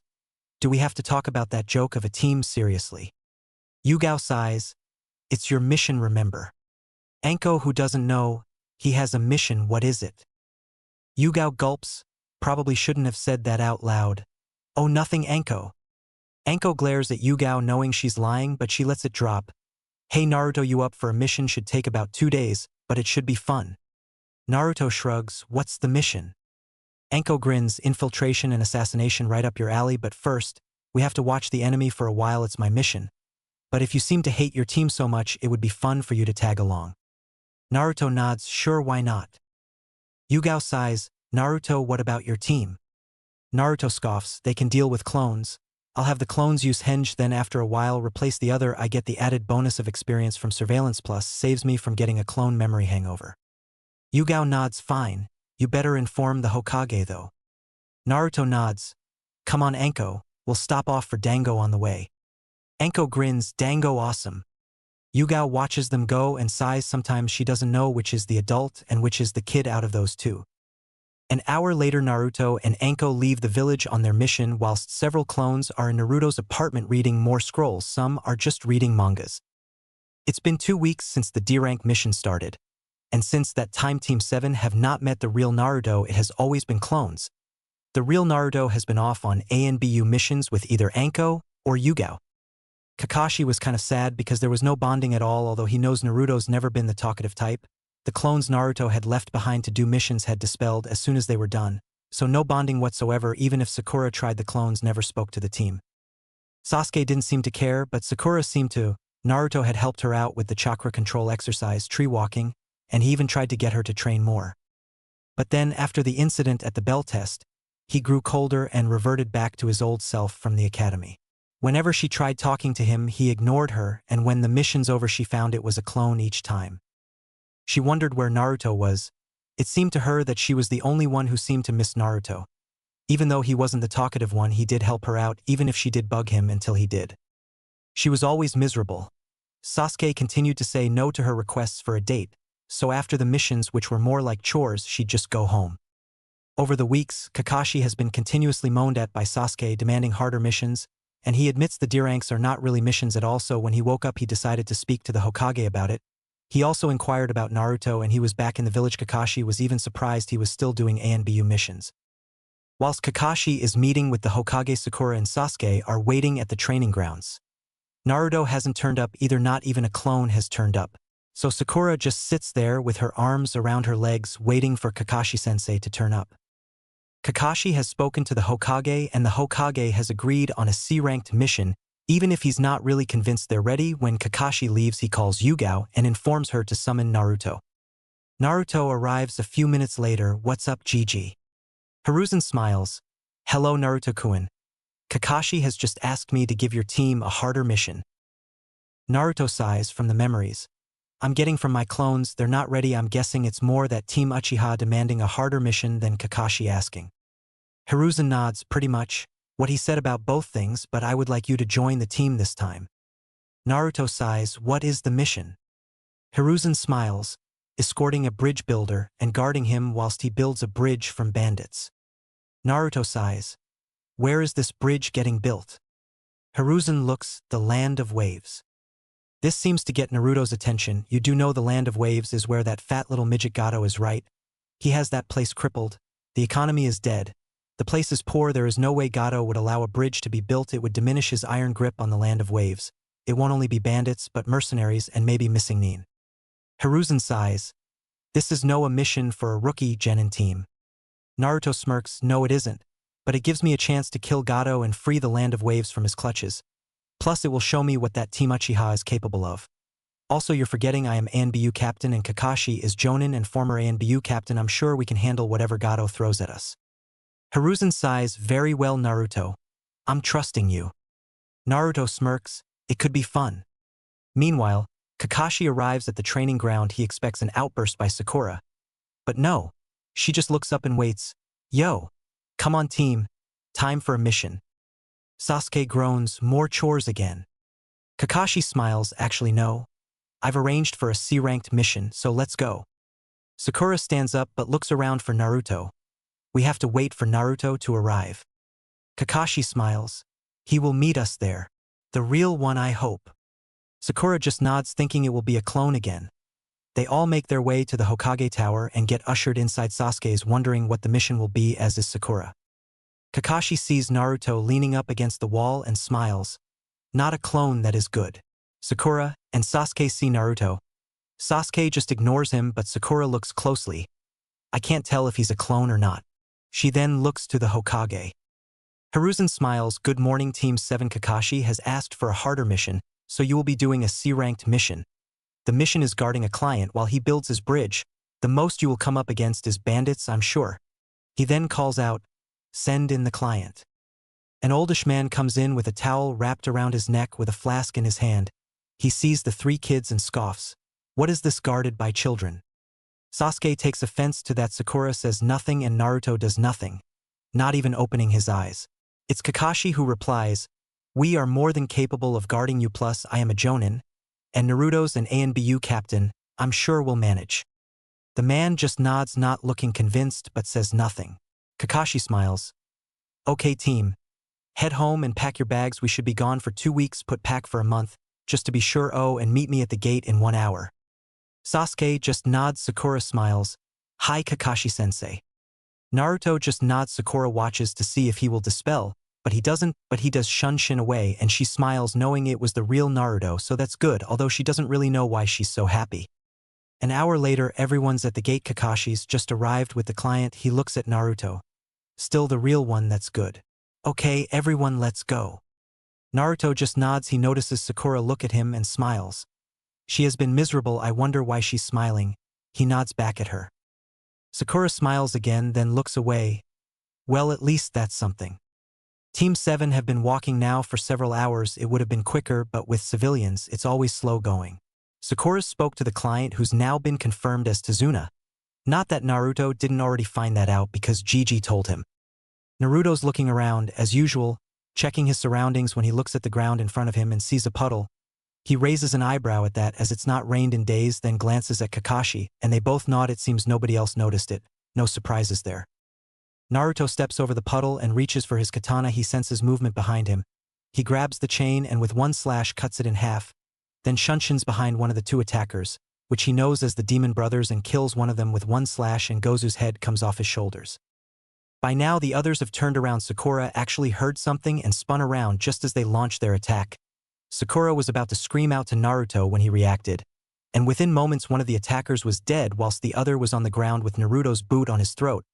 Neither Sasuke or Sakura can believe how quick Naruto dealt with the two attacker, but yet again Sasuke's pissed at Naruto. Kakashi smirks, show off. Naruto, let me question that one. Sasuke looks at Naruto, what the hell? He killed one and shows no remorse. Damn it, he's making me look bad. Where did they even comes from? Kakashi grabs Meizu and hauls him to a tree. Who are you after? Naruto sighs, he's after Tazuna. Kakashi looks at Naruto, then back at Mizo. Is this true? Mizo glares at Naruto. You killed my brother. Naruto scoffs, do you think I will shed any tears? Do you think I will have nightmares about killing him? The answer is no, you're weak, pathetic trash, and as such death is your only way out. Kakashi slits his throat, then turns to Tazuna. We need to talk. Naruto seals up the two bodies in a scroll, then leans against the tree whilst Kakashi speaks to Tazuna. Sasuke watches Naruto and is confused. There is something not right about Naruto. He's always been cold, but he killed a guy and shows no fear. He doesn't look troubled. He looks like he's killed before. Just who is he? Sakura also heard what he said and is confused. Also, she's pretty much thinking the same thing as Sasuke. She knows it's not a good idea to piss him off though. Sasuke and Sakura are broken out of their thoughts by Kakashi. Okay guys, this is a lot more dangerous than first assumed. These two that attacked us were the Demon Brothers. Their rank was Chunin. They were missing Nin from Kirigakure. Now we can turn back as this is no longer a C-ranked, maybe B-ranked or A-ranked. The choice is yours. Naruto sighs, he already knows all this. We go on. Sasuke nods, we go on. Sakura looks at both Sasuke and Naruto and nods. We keep going. Are we ready for this?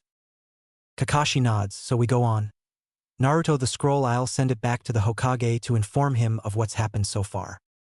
Naruto nods and tosses him the scroll, and Kakashi summons one of his ninja hounds, Pakin, and gives him the scroll with a message of what's happened so far. Pakin nods and runs away back to Konoha. Team 7 then continues with journey. Kakashi tells Sasuke and Sakura to guard Tazuna, whilst he talks to Naruto about his supposed first kill. Kakashi sighs. So what aren't you telling me? Naruto sighs. What did Tazuna tell you? Kakashi sighs and tells him, and Naruto nods. Just what I found out last week. Me and Yugao were in the area last week and found out about Gato. Could have killed him then, but it wasn't our mission. But oh well, now I can finish the job. You know, this isn't over, right? This was probably just a test. We will fight Jonin rank next time. Kakashi sighs. You could have told me this morning. We do share a house, you know. Naruto looks at him with a raised eyebrow. How was I supposed to know you were going to ask for a harder mission? If you would have asked, I would have told you. Kakashi nods. I see your point. Is it wise to kill so easily? They're getting suspicious, especially Sasuke. Although Sakura is a confusing girl, she's usually miserable, but seeing you here, she's perked up some. Naruto nods. I've noticed. Still, let's keep going. Maybe we will fight someone with some skill. Kakashi nods. As long as we can take them right. Naruto grins. Do you want me to hold your hand or something? Kakashi smirks. You're so mean, Naruto.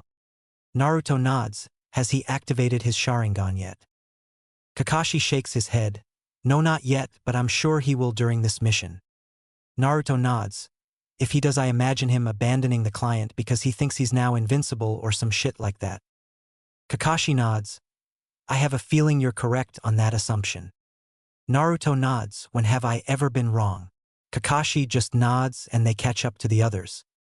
Naruto and the rest of Team 7 have just gotten off the boat. The old drunken fool said they're almost back at his home. All Sasuke's done since the Demon Brothers is moaned that he didn't get to do anything like because he's an Uchiha, everyone has to bow at his feet and let him do what he wants. Naruto just scoffs at that, but other than that he's been watching the environment. Sakura's been talking to the drunken idiot about his village. Naruto hardly cares. He already knows about the situation, and if he was given an order would have dealt with this along with Yugao. Sasuke's still brooding, no surprise. Kakashi's reading that drivel like usual, but knowing him he's probably just as observant as Naruto. Naruto's thinking about what Gato will do next. As he's thinking, Kurama makes his presence known. Hey Kit, I sense 2 chakra signatures. They've been following you ever since you got off the boat, and from what I can tell Jonin class on one, maybe both. Naruto shows no signs of acknowledgement that anyone can see. So the next fight begins. Let's see who they sent. Jonin could be interesting. Kakashi's reading his book, but in the corner of his eye he sees Naruto doing ANBU quick hand signs and he nods. So we have 2 strong chakra signatures following us and one is Jonin class. Naruto was right, damn it. I hate it when he's right. He does a sign back that he's understood. Sasuke, being the arrogant idiot he always is, looks around. He hears a rustling sound and without thinking throws a kunai into the bushes. He walks up to the and comes out holding a white rabbit. Sakura is confused, but she thinks it's cute. Kakashi and Naruto immediately get what's wrong with this situation. A white rabbit here, not likely. Wrong season for a white rabbit. Naruto smirks, so it begins. He quickly rushes forward and pulls Sakura down as Kakashi shouts everyone to get down, and just as they do a massive sword flies right by them and gets stuck in a tree. Naruto looks up and smirks at who he sees. Zabuza Momochi. Interesting. Everyone gets up. Sasuke and Sakura see Zabuza standing on his sword before he jumps to the floor and he pulls out his sword from the tree and looks at them all. Naruto smirks. Zabuza Momochi, what's a loser like you doing here? Come to beg for a quick death, or are you here to kill the drunken idiot behind us? Either way, you're going down, and what's up with the no eyebrows? You're even more of a freak than you were before. Kakashi chuckled. Has to rile up Zabuza Momochi, doesn't he? Zabuza glares at Naruto, then sees Kakashi. So we have Kakashi Hatake, the copycat ninja, and these 2 brats, but the blonde, there's something familiar about him. Wait, it's the Crimson Nightmare. This just got interesting. Still, the brat insulted me, I'll have to show him. Zabuza starts emitting Ki, and Sakura and Sasuke immediately feel it. Kakashi feels it, but is not affected as much. Naruto just raises an eyebrow.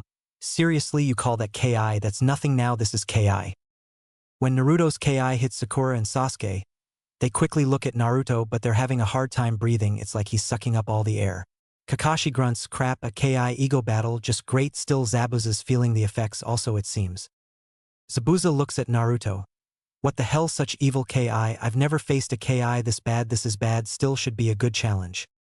Haku, who's in the tree, actually feels it also and loses his footing and falls out of the tree because the ki is so powerful. Like Sakura and Sasuke, he's having a hard time moving such power. Who is that kid? For someone so young to have that much Ki is frightening. Naruto then stops and smirks. What else you got, demon of the mist? Because I'm not impressed. He looks over and sees Haku just now getting up. So your friend decided to drop in, pun intended. Dressed like a hunter nin. Also, tut tut Zabuza, what else you got up your sleeve? Oh wait, you don't have any, so let's just have a fight. The demon versus the Crimson Nightmare. How does that sound? Haven't had a good sword fight in a while. Can't let myself get rusty now, can we? Sakura and Sasuke look at Naruto in shock, both thinking the same thing. Who the hell is Naruto to have such dark and evil Ki? Also to know this Zabuza guy, and to have a nickname like the Crimson Nightmare. He's not who he appears to be. Kakashi grins. I wonder how Zabuza deals with this. He obviously recognizes me, and now he knows about Naruto. He's probably having second thought. Still, I wonder how strong the other person is. Still, I can't get rusty either. Hey Naruto, let me deal with Zabuza. You can deal with his accomplice. I am the sensei after all, man. I should not rile up Naruto. Naruto just shrugs. Whatever, have fun with Zabuza, the mouse of the mist. Kakashi chuckles when Zabuza rushes forward to engage Naruto, but Kakashi appears in front of him and engages him. Your fights with me. Zabuza grunts, fine Kakashi. Naruto looks at Sasuke and Sakura. He actually sees a stain on Sasuke's shorts and chuckles. Pissing yourself, Uchiha, so not how an Uchiha elite should act. Stay with the drunk, I'll deal with the hunter nin. Sakura then speaks. Be careful, Naruto. Naruto raises an eyebrow but nods. Keep an eye out for both of them. Zabuza's Jonin class no idea about the other, but I'll find out. Naruto pulls out his katana and walks towards Haku. So what was your plan? Hunter Nin act like a Hunter Nin and pretend to kill him. Sorry to ruin your plan. Well, not really. Let's fight, shall we? I don't particularly like finding out about unknown people. Haku pulls out some senbons and tosses them at Naruto, who just swings his sword using a bit of wind manipulation to knock them out of the air. You're gonna have to do better than that. He puts his sword away. Let's test your taijutsu, shall we? Haku disappears and then appears behind Naruto, going for a kick to the back of his head, but Naruto grabs the leg and swings him around and tosses him at a tree, but in midair Haku recovers and his feet hit the tree and he lands on the ground. He saw me move. He's not who he appears to be. Zabuza-sama seems to know him, and if he's on edge, then what does that mean for me? And oh, I can't FAI. Before he can finish, Naruto appears in front of him and kicks him in the face, then kicks him in the chest, winding him, and he backs away. After a minute, he gains his breath. He's so fast. Naruto sighs. I'm guessing Zabuza's like your master of some shit like that. He's probably not impressed with you right now. Haku punches the ground in frustration. Don't mock me. Naruto chuckles. Oh, did I hurt the little Hunter Nin's feelings? You're not gonna cry, are you? He looks over and sees Kakashi stuck in a water prison and sighs. Really, Kakashi? He goes through some hand sighs. Kage Bunshin no Jutsu. He looks at Haku. Keep him entertained. He then vanishes. Sakura, Sasuke, and Tazuna are in shock but quickly sense someone behind them. It's a Mizu Bunshin clone of Zabuza. None of them even saw him create the clone. Before he can slash and kill Tazuna, the clone is cut down by Naruto, but Naruto is then attacked by another clone and slashes at him, but like Zabuza, the Naruto is hit dispels and then the second Zabuza clone is cut down again. Then two Mizu Bunshins appear in front of the original and Naruto smirks. Sasuke, why don't you fight the clones? I'm sure being an Uchiha elite, these Mizu Bunshins would be child's play to you. Sasuke knows he's being insulted but hardly cares. He wants to fight and show Naruto who's the better ninja here. So he charges forward and engages the Mizu Bunshins while Naruto watches both fights. Sakura looks at him. Are you okay, Naruto? Naruto nods. I'm fine. I'd advise arming yourself. Sakura, the Hunter Nin uses Senbon, and well, it's obvious what no eyebrows uses. Sakura just nods and pulls out two kunai, not that she's that confident she will be able to do much. Sasuke's way better than her, and Naruto, well, he's in a whole different league to her. Meanwhile, Sasuke's having a hard time with the Mizu Bunshins. He can't believe it. He's an Uchiha and he's having problems with clones. His arrogance seems to be clouding his judgment that these clones are also clones of a Jonin. He somehow is able to catch one of them and dispels it, and then realizes why that happened. He feels it and grins. Now I have the Sharingan, you're going down. Naruto watches, so he took out a clone, huh? Still, it's a clone, not the real thing. Then Kurama speaks. He's unlocked that cursed Sharingan. Naruto does some hand signs. Kage Bunshin no Jutsu, 50 clones appear. Stay here. He then vanishes. Zabuza sees him vanish and at the last second sees Naruto appear beside him, about to cut off his arm. He jumps out of the way but still gets a massive gash up his arm. How I dodged it. Crap, he's a wind user, damn it. Because Zabuza jumped out of the way, the Suetun. Suiro, water prison technique. Ends and Kakashi is free. Naruto smirks. Bailing your ass out again, Kakashi. You was careless. Oh, the Uchihas gained the Sharingan. Kakashi nods. I'll finish him this time. What did you find out from his accomplice? Naruto shrugs. Not much. Uses Senbon, is pretty fast but nothing else. Kakashi nods. I see. Well, you do what you want to do and let me finish my battle, Crimson Nightmare. Naruto smirks and disappears. He appears behind the second clone. Even though Sasuke had unlocked the Sharingan, he's still fighting a Jonin after all. And he finally realizes that he's knocked to the ground. Just as the clone's about to bring the sword down on Sasuke, it's cut in half by Naruto, and the water soaks Sasuke. Naruto scoffs. You an elite whatever. Naruto then appears next to his clones fighting Haku. Meanwhile, Kakashi is now fighting again. Zabuza for real now. He's pulled down his headband, uncovering his Sharingan, and the fight starts getting serious. Zabuza goes through some hand signs for Suetun. Suryuden no Jutsu, water release, water dragon bullet technique. But Kakashi mimics him, copying his jutsu because of the Sharingan, and beats him to creating the jutsu Suetun. Suryuden no Jutsu, water release, water dragon bullet technique. Zabuza can't believe it as he's hit by the attack and knocked against a tree. Do you see the future? Kakashi nods. Yes, and I see your death. Just as Kakashi's about to throw a kunai at Zabuza to end his life, Haku arrives, grabs him and vanishes. He looks over his shoulder and sees Naruto deal with Haku, but it dispels into water Kakashi and he sighs a clone Sighs, they'll be back.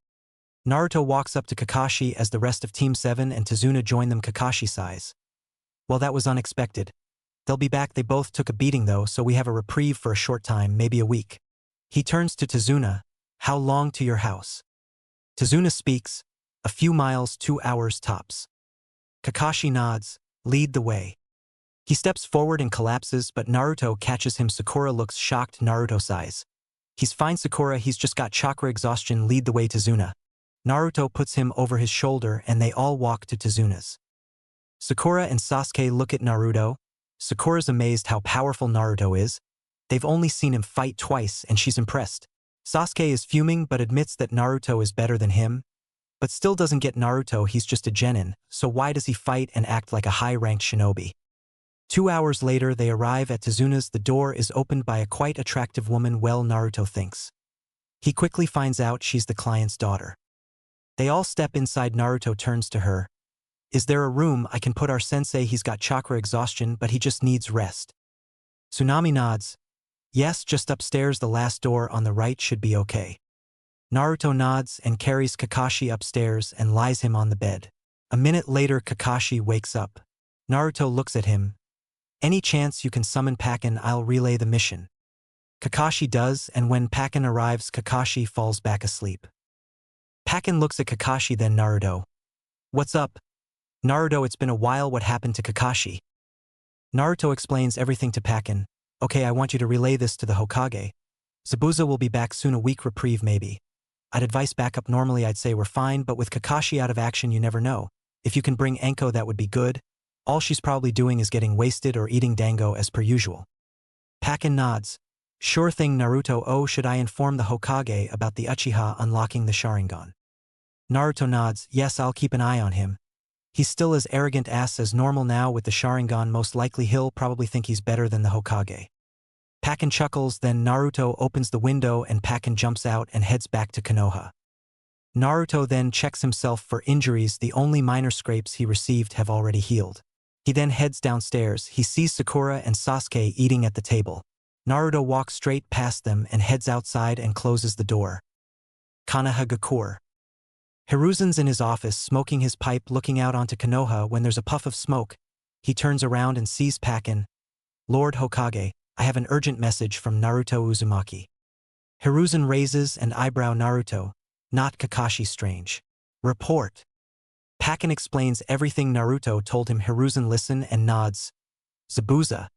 Interesting, and this Hunter Nin is an unknown, you say? Pakken nods. From what Naruto told me, he's very fast. Quite strong, uses senbons. That is all he said. Either the person was holding back or Zabuza's accomplice was just weak. Hiruzen nods. With chakra exhaustion, Naruto will have to be more vigilant. He mentioned asking Enko to join him. He turns to the buzzer and presses it. Find Enko and bring her here, sober or not. 5 minutes later, there's a knock at the door and Enko enters. You wanted to see me, Hokage-sama. Hiruzen nods and explains what's happened. Enko grins. Does Naruto-kun think it's too much for him? Hiruzen smiles. Oh, I'm sure he could deal with anything Gato has to throw at him, but with Kakashi out of action some assistance would be welcomed. And you two do work well together, so pack for say a month to be sure. Enko salutes. Understood, Hokage-sama. This is going to be fun. Zabuza and an unknown posing as a Hunter Nin. Hiruzen nods. Yes, capture this unknown if you can. Inform Naruto and Kakashi this is now an A-ranked mission. Enko nods. Will do. She rushes out of the room with a big smile on her face. Hiruzen shakes his head. She still has a crush on Naruto-kun.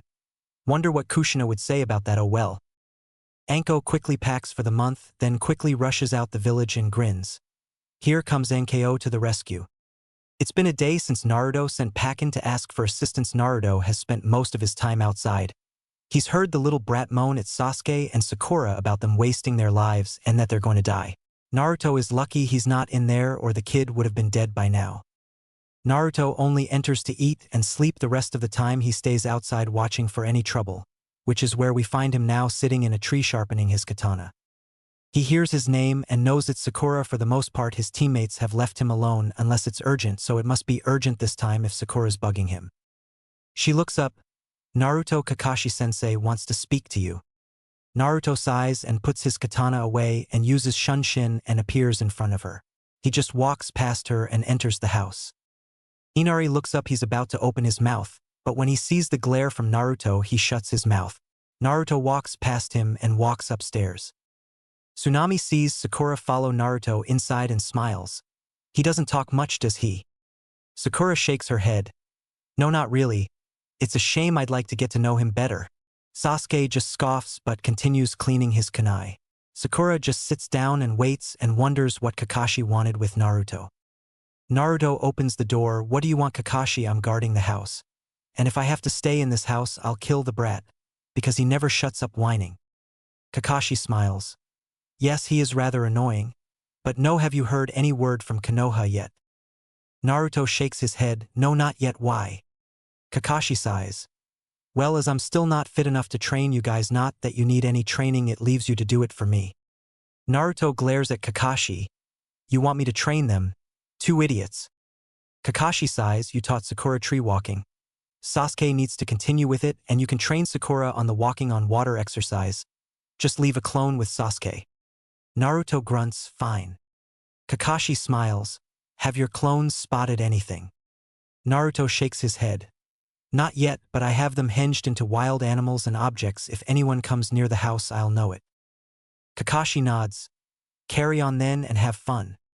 Naruto grunts. I'm gonna torch your Ika series for this. Kakashi's eyes go wide, almost popping out of their sockets. You wouldn't, would you, Naruto-kun? Not to you, dear big brother Kakashi Hitaki. Naruto scoffs and walks out the room and walks downstairs. Sasuke and Sakura looks up and Naruto walks past them. Outside now. He then leaves. Sakura and Sasuke follows him out, although they're not sure why, but they admit he's more experienced than them and is in command while Kakashi-sensei is recovering from what Kakashi-sensei told them, although Sasuke didn't like it. They see Naruto walking into the forest, so they follow. They see several clones also, but they're in different trees and the roof of the house. Both wonder what that's all about. But just follow Naruto to wherever he's going. The fact he's ordering them around is unusual. Maybe Kakashi asked him to do something with them. Well, that's what they're both thinking. They finally see Naruto with his back to them. I'll get straight to the point. Kakashi-sensei has put me in charge of your training. That is until backup arrives, or he recovers enough. Sasuke, you haven't mastered tree climbing. Continue it now. He then looks at Sakura. Sakura, practice the same exercise for a short time, then I will show you the next exercise. No, I do not want to do this, and I will not put up with your bullshit, Uchiha. Now get to it. I will have a clone remind you of what to do. Sasuke just scoffs, but he admits he did want to try this again. He only had a short time trying it, and actually forgot about it until now. Sakura actually smiles and gets straight on it just like last time. She gets it done easily, but she keeps trying to go higher until she reaches the top. She gave up trying to get Sasuke's approval. Naruto just nods, and that makes her happy. She wanted Naruto to teach her the next step, and now he will, although he's doing something he shouldn't be doing, with not being their official sensei, but she knows he's more experienced. She doesn't understand why he's on a team with her and Sasuke-kun though.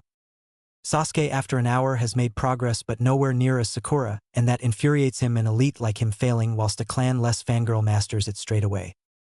After the hour is up, Naruto has finished cleaning his sword. Sakura, come here. She quickly rushes down the tree well as carefully as possible without falling as she's at the very top. After a few minutes, she's down and approaches Naruto. What's next, Naruto-san? Naruto glares at her. I am not you, sensei, so don't finish that sentence. Now follow me. He looks up the tree. I will leave 2 clones here, and I will know if you're lying about finishing. Naruto and Sakura walk off. They only walk a short while until they get to a river. Naruto points to the water. The next step is walking on water. It's similar to the previous exercise, but, and I will say this only once, the user, meaning you, Sakura, has to be emitting a constant stream of chakra from the bottom of their feet and using the repellent force to walk across the water surface. He looks at her and she's listening, so he continues. This technique is more difficult to master than the tree climbing practice because the amount of chakra that needs to be emitted changes constantly, as unlike a tree, water is always moving. Do you understand, Sakura? She nods and he points. Get to it. This might sound inappropriate, but you are bound to get wet. If you want to get your swimsuit, then do so. It will be harder to concentrate if your clothes feel heavy on your body. Sakura blushes. I'll be okay, Naruto-kun. Naruto raises an eyebrow at the suffix but ignores it. Very well, start. Naruto watches as Sakura tries, and even her with excellent chakra control falls in. Naruto does not help her, he just stands there with his arms crossed while Sakura practices. She sighs, wow, this is harder than the other one, that was easy. Okay, what did Naruto say? Oh, a constant stream of chakra from the bottom of feet, I can do this. She looks to the shore and sees Naruto watching her, and then a clone walks up to him and whispers into his ear, with Naruto then sending the clone off, creating more clones. Keep practicing, I'll leave several clones with you. He then runs off, pulling out his katana. She almost stops, but the clone watching shouts, stay focused on the task at hand, concentrate. Like tree climbing, this exercise is useful and will help in the future. The real Naruto has already sent a clone off to inform Kakashi of the mercenaries heading this way. Foolish idiots, does that fat little midget think puny mercenaries can do anything? He's just wasting his men. Not that it bothers Naruto. The mercenaries are all talking about their easy mission, kill a bunch of weak kids, not actually believing Zabuza and Haku about the blonde boy's skills or the Uchihas. To the mercenaries, they're just kids and they're about to realize how wrong they are. They come out onto a clearing and one of them looks up and sees one blonde-haired kid standing right in the center holding a katana. The mercenaries all chuckle. One of them, the leader of this little ragtag group of mercenaries, speaks up. Does the little blonde kid want to play with the big boys? Naruto just laughs. You, the big boys in what universe? You're weak, pathetic lowlifes who are about to realize that you stepped in the path of the Crimson Nightmare. And you're all dead, you just don't know it yet. Some of the mercenaries know the name and look at each other, having second thoughts about this mission. But before they can do anything, Naruto vanishes and appears among them. He unsheathed his katana and starts slashing any mercenary he comes in contact with. The leader looks around after only seconds and sees at least 10 of his mercenaries on the ground, bleeding from their wounds or already dead. Naruto swings his katana futon. Kaza no Yaiba, blade of wind. Blades of wind cut through the mercenaries. Any who try and block with their swords see the wind cut through their swords before striking them. Naruto goes through some more hand signs. Futon, Daitapa. Wind release, great breakthrough. With this jutsu, the mercenaries get blown all over the place, most getting cut up by the jutsu. The leader watches all this in shock. He brought over 50 men, and after 2 jutsus and a few swings of the kid's katana, he's the last one remaining. Naruto turns to him. You can go, but if I see you again, I won't be so generous. The mercenary leader gulps before running away. Naruto sighs, weaklings. He shunshins away, not knowing Haku was there, and yet again he's shocked. Well, not much, but it should have taken a little longer, but this blonde boy took them out quick and easy. He sighs. Zabuza-sama will not be pleased. Meanwhile, Anko's running fast. She should get there quick. She sees the river and just scoffs before sprinting across it, eating some dango, grinning as she rushes past a man in the boat who looks gobsmacked when she runs past him, rubbing his eyes several times to make sure he's not seeing things, and he isn't. Anko gets across the water and rests for a minute to have a drink. Then she sets off again. After she's running again, she comes into a clearing and sees several men dead and grins. Ah. Naruto-kun, did you do this for me? Thanks for the fun, mercenaries. Look, some are alive. Let's see what they were doing before Naruto had some fun with them. She pulls one of them up. All right, talk. What were you doing here? The mercenary looks at Anko. We were sent to kill some kids, but we met the devil. Anko grins. The devil, really? Well, we wouldn't want one of the damned souls to live now, but I think I'll allow you to go as a warning. Anko Mitarashi, the snake mistress, is here to fuck up Gado's plans.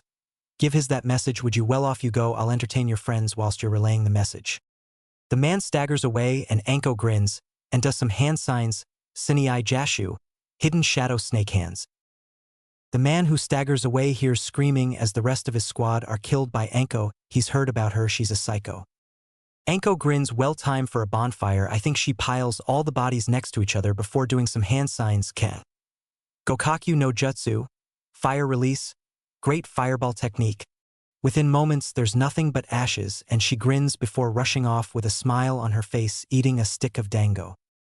Meanwhile, back with Naruto, he's watching Sakura again. She notices his return and saw some blood on his clothing, but it wasn't his, but she wonders what happened. Okay, I've got this, I can do this, concentrate, Sakura. Naruto's watching Sakura, one of his clones watching Sasuke dispels. He's still having problems, seems he's not as elite as he thinks he is. Naruto smirks at that. Another of his clones informed Kakashi of what happened. Kakashi was shocked that Gado would try something like this, but told the clone to continue what he's doing. He asked how Sakura and Sasuke were doing, and the clone told him. He's still watching Sakura when he senses a chakra signature and smirks when Anko lunges, and he uses a Kaorimi no Jutsu, body replacement / substitution technique, to replace himself with a rabbit. Anko looks at the rabbit and smiles.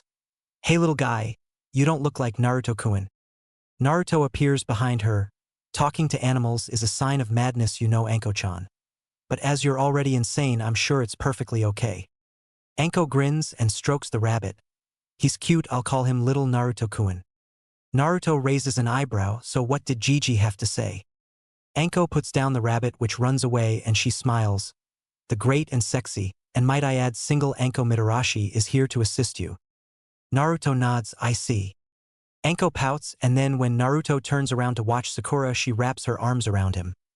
Did you miss me, Naruto-kun? Naruto smirks. Did I miss Anko Mitarashi? The name doesn't ring a bell, is she a kunoichi I've heard of? Anko pouts, you're no fun. So Pinky's doing that, how long's she been at it? Naruto answers her, about an hour and a half. She has great chakra control, can't say the same about the other loser on my team. Anko grins. How far has he made it up? Naruto shrugs, just under halfway up, not much of an elite eye. Anko chuckles. So how come you're training them not under the kindness of your own heart, I take it?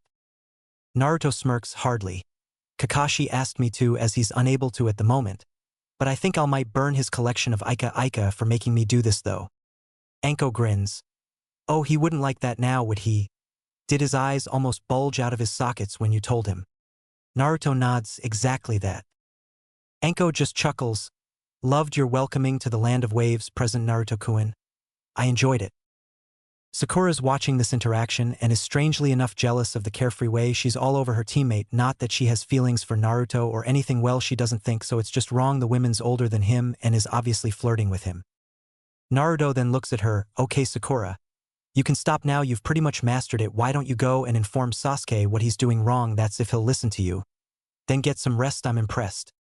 Sakura smiles, thanks Naruto. She slowly walks out of the water before running away, but not before glaring at Anko, who smirks. I think the little pinky girl is jealous of me. I'm glad you asked for me with Kurenai and Yugao out on missions, I was bored. Naruto smirks. Anko Mitarashi bored, what nonsense are you talking? When are you ever bored? Don't you have people to torture or scare little children? She chuckles, so what do you think that fat little midget will do? Did you let anyone live to inform him? I let one go and told him I'm here to fuck up his plans. Naruto nods. Oh, I'm sure he'll enjoy hearing that. She nods. I'm hungry, let's go eat. Naruto sighs. There's this annoying whining little shit called Inari. His stepfather died apparently, and now he's become a pathetic little wuss, who does nothing but acts like a crying baby. Anko rolls her eyes, great, that's all I need. Naruto nods. It's why I only spend time in there to eat and sleep. Anko nods, speaking of sleep, where will I sleep? I'm not staying with Pinky or Kakashi. Can I stay with you, pretty please? Naruto sighs. That's not very practical now, is it? Anko shrugs. Probably not, but we can talk and make Pinky even more jealous. Naruto raises an eyebrow, jealous of what exactly? It's been a day since Anko arrived. Like Naruto, she also hated Inari from the get-go. And like Naruto, spent little time in the house, preferring to scope out the village to gather intelligence. When she was around, she was always around Naruto. Naruto didn't mind, and Kakashi knew of their close friendship, even if he knew Anko totally had a major crush on his little brother figure. Sasuke barely paid her any notice. He was surprised seeing her as the only reinforcements, and although he never said anything under fear of losing his man parts, he was an ass, claiming they brought a woman to do a man's job. He told this to Sakura and Tazuna. He never said anything to Naruto, knowing how close they were he'd probably get a knife through his throat. Same if Anko heard the sexist comment. Kakashi wouldn't be very happy either. Even Sakura didn't like the comment, not that she really liked Anko, there was something about her she just didn't like. Maybe it was the fact she was always teasing Naruto, and she even saw Anko staying in the same room as Naruto. Not that anything happened, but Anko also took pleasure in tormenting her, saying how good Naruto was in bed. This would only make Sakura blush and get more jealous. She doesn't know why she's jealous, though also the in her opinion skimpy attire makes her not like her. Tazuna seemed to enjoy staring at her and got a few bumps on his head from his daughter for staring. Anko knew of this but ignored it. Sakura did admit she's a competent fighter, so Sasuke-kun's comment annoyed her. There were many kunoichis of importance like Tsunade Senju, Kurenai-sensei. Was Sasuke even insinuating his own mother was incompetent? Was she even a kunoichi? She didn't know. She barely knows anything about his family, not that he's very forthcoming about anything to do in regards to his family. For the next few days, Anko's been helping Naruto train/torture Sakura and emo whining shit Sasuke. Sasuke finally finished the tree climbing exercise and immediately demanded he is taught the water walking like he can demand anything. Both Naruto and Anko just look at him and scoff this infuriated Sasuke. Luckily by this time Kakashi was back with the team, so he showed Sasuke what to do and Sakura continued her progress, having not done anything since Anko arrived, and that annoyed her as Naruto spent more time with Anko than his own team, not that he spent much time with them before she arrived. Naruto often spared with Anko or they went out hunting. They found out that Gato had told everyone that any animals in the woods or in Wave Country were his and anyone caught stealing was beaten up. In worst cases their loved ones were beaten up, or in the case of the wives or lovers something crueler. Neither Naruto nor Anko cared if anyone stopped them, they'd just end up meeting their end of their kunais, and on one occasion that's what happened. One of Gato's thugs saw them walking through the village with a dead boar over Naruto's shoulders and a dead deer over Anko's. They ended up following them. Naruto and Anko knew they were following, so wasn't going to lead them to Tezuna's, so they led them into the forest where they waited for them when they arrived, and after their failed attempts at intimidation the 6 thugs realized who they were dealing with. 5 of them being beaten to a pulp before being killed, with the last being tied up and watching them being released to run back to Gato with the tail between his legs. Was this overly cruel? Maybe. Did the thugs deserve what they got? Hell yes.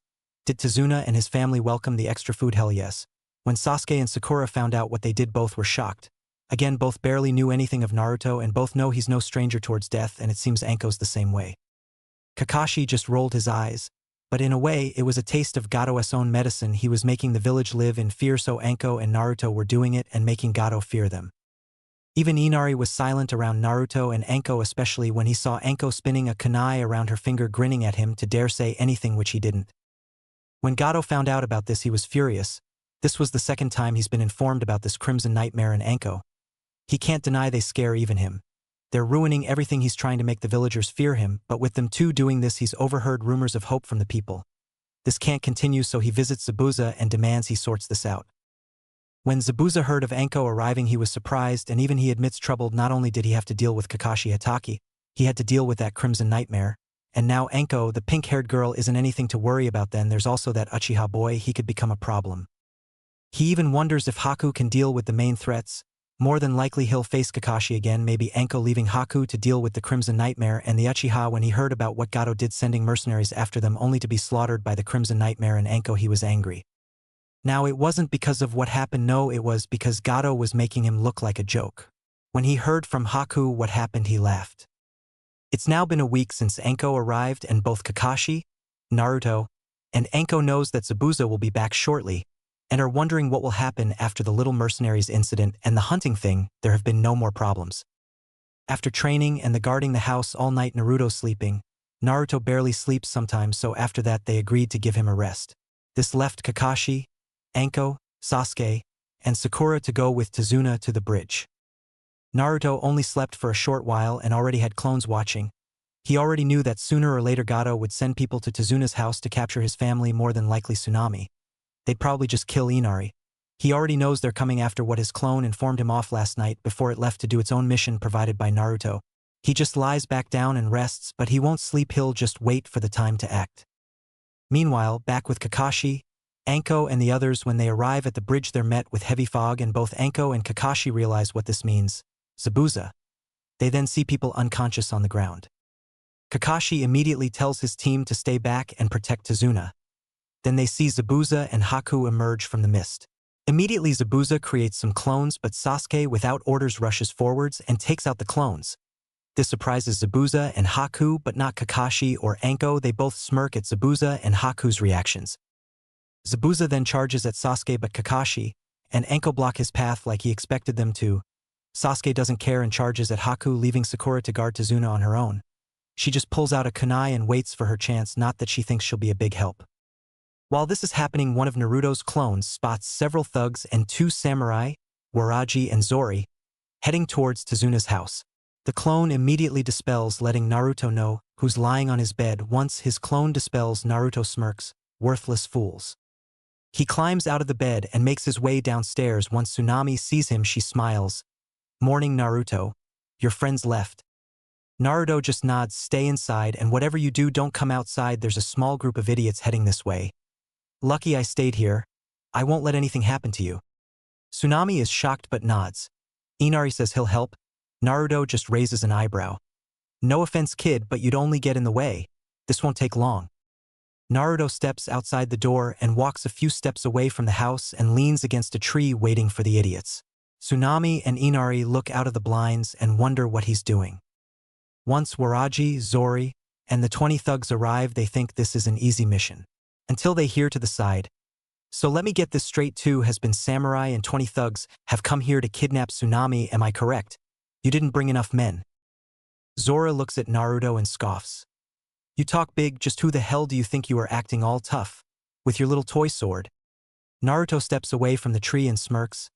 Name's the Crimson Nightmare, maybe you've heard of me. As for my so-called toy sword, I don't think my countless victims thought that after I cut them down. He then looks up, oh, and it looks like you came back, Mr. So-called mercenary leader, and I can also see the one ankle let go also. Tut. I would have thought you would have abandoned Gato the moment you realized just who you were dealing with. I guess money is more important than your lives, that was your mistake. He looks around and the scared thugs, mercenaries Waraji and Zori, this time I won't leave anyone to return to Gato. I do not let things such as kidnap, rape go, and as you were probably thinking along those lines, I will have to introduce you to my sword, Crimson Nightmare. Yes, my sword was named that before I was given that nickname. Both Waraji and Zori are now panicking. Nobody was supposed to be here. Their scout informed them that they all left, that the only ones in the house were the daughter and their little brat. Waraji looks at Naruto. You wasn't supposed to be here, we were informed you left. Naruto chuckles. Oh, you mean your scout that was caught by one of my clones last night, then tortured for information and then ended up losing his head, that scout? Well, yes, after getting all the juicy details from him about your little surprise ambush, I sent my clone using a henge as your dead scout to tell you exactly what I wanted you to know. Zori is scared shitless. You are a monster. Naruto smirks. Monster? No, just a man who has a job to do, and that usually means dealing with trash such as yourselves. I'm a ninja, we are cutthroats, assassins, mercenaries, anything we're told to be. Now for this mission we were to guard the bridge builder Tazuna, and by extension his family, so by you coming here and attempting to kidnap Tazuna's daughter means you're interfering in my mission, and I can't allow that, so I'll have to dispose of you. So I hope you've told your loved ones that you love them, because tonight you dine in hell. Before any one of them can react, Naruto vanishes via Shunshin and appears in between them and the mercenary leader. He let go has already been decapitated along with the merc Anko let go. Naruto is so fast he cuts them all down before they can draw their swords. Waraji and Zori is staring in shock, not believing he could move that fast. It doesn't take more than 2 minutes to kill all 18 thugs and the 2 mercs. He then turns around with Crimson Nightmare resting on his shoulder. So did you enjoy the little show? Now it's your turn. Any last words before you dine in hell? When they say nothing, he just smiles. Well, okay then, time to you two to meet your makers. Naruto rushes them. They quickly pull out their own katanas, but before they can react, Naruto's already past them. They then look down as their swords snap before looking at each other in shock before realizing they're dying and clutching their throats and falling to the ground dead. Naruto sighs, worthless trash. Not a decent challenge among you. He turns to Tazuna's house. He saw them at the window and hoped they didn't see the carnage. Luckily, the moment Naruto pulled out his katana, Tsunami pulled Inari from the window and sat him down in the kitchen away from the death. Of course, they heard the death and screaming, but that was unavoidable. After looking back at his work, he quickly places them all beside each other before using Keton. Gokaku no Jutsu, fire release, great fireball technique. To remove any trace they were there, the heat was so hot even the metal melted from their katanas. He sighs. Does he like killing? No, he doesn't. Does he know it's part of his job? Yes, if he kills anyone it does sadden him, but if it's people like this then he won't lose an ounce of sleep over them. He then walks back to the front door. He opens it up and says, the threat is over. There are about 20 clones outside, so you're safe. I don't think they'll try anything again, but if they do, my clones will deal with it. I think it's time I rejoined my team. Tsunami and Inari reach the door. As he's walking away, Tsunami smiles. Thank you, Naruto. I know you are a ninja and you do things you don't like, but you're still human. Go and help my father, please. Inari smiles. You're awesome, Naruto. Naruto smiles. Thank you both. Don't think I didn't see that knife you had, Inari. It was very brave of you to protect your mother, but there was no need still. Kaiza would be proud. Inari then smiles, as does Tsunami, before Naruto walks away before quickly vanishing. Meanwhile, back at the bridge, Zabuza is not having the best of time with Naruto's stunt. Upon their first meeting, Haku wasn't able to study the Sharingan like they hoped and find a way to counter it, add in Anko into the mix, and this just got worse. Speaking of Haku, although Sasuke unlocked the Sharingan, he's still struggling. Haku's just too fast for him to deal with, and although he doesn't want to admit it, having Naruto here would have been best, although he hates to admit that. After Haku created the Makio Hayasatsu, demonic mirroring ice murder, things got more difficult and frustrating for Sasuke. Not to mention he's in severe pain thanks to all Haku's damn sunbon making him look like a pincushion. He's on his last legs now and wonders what to do next. He can't die here, not now, he's too important. He then looks at Kakashi and Anko and knows they're too important. Then he looks at Sakura and smirks, she's useless and won't be missed. He's about to do the Kaorimi no Jutsu, substitution technique / body replacement technique, when out of nowhere he hears a smash and sees Haku go flying out of the mirror. This shocked not only Sasuke but Haku also. He then looks to where he heard the smash and sees Naruto standing there. He sighs. Sakura saw Naruto arrived and smiled. Haku picks himself from the ground and looks at what hit him and sees Naruto and is shocked. How did he beat my technique? I never even saw him coming. Zabuza, Kakashi and Anko also heard the smash and stopped. Then Anko sees Naruto and grins. Seems like your little hunter Neens just met her executioner. Oh well, hope she had a good laugh for him, not sure what the person was. Zabuza growls, damn it, he's here. But why was he not here to begin with? Were they toying with us?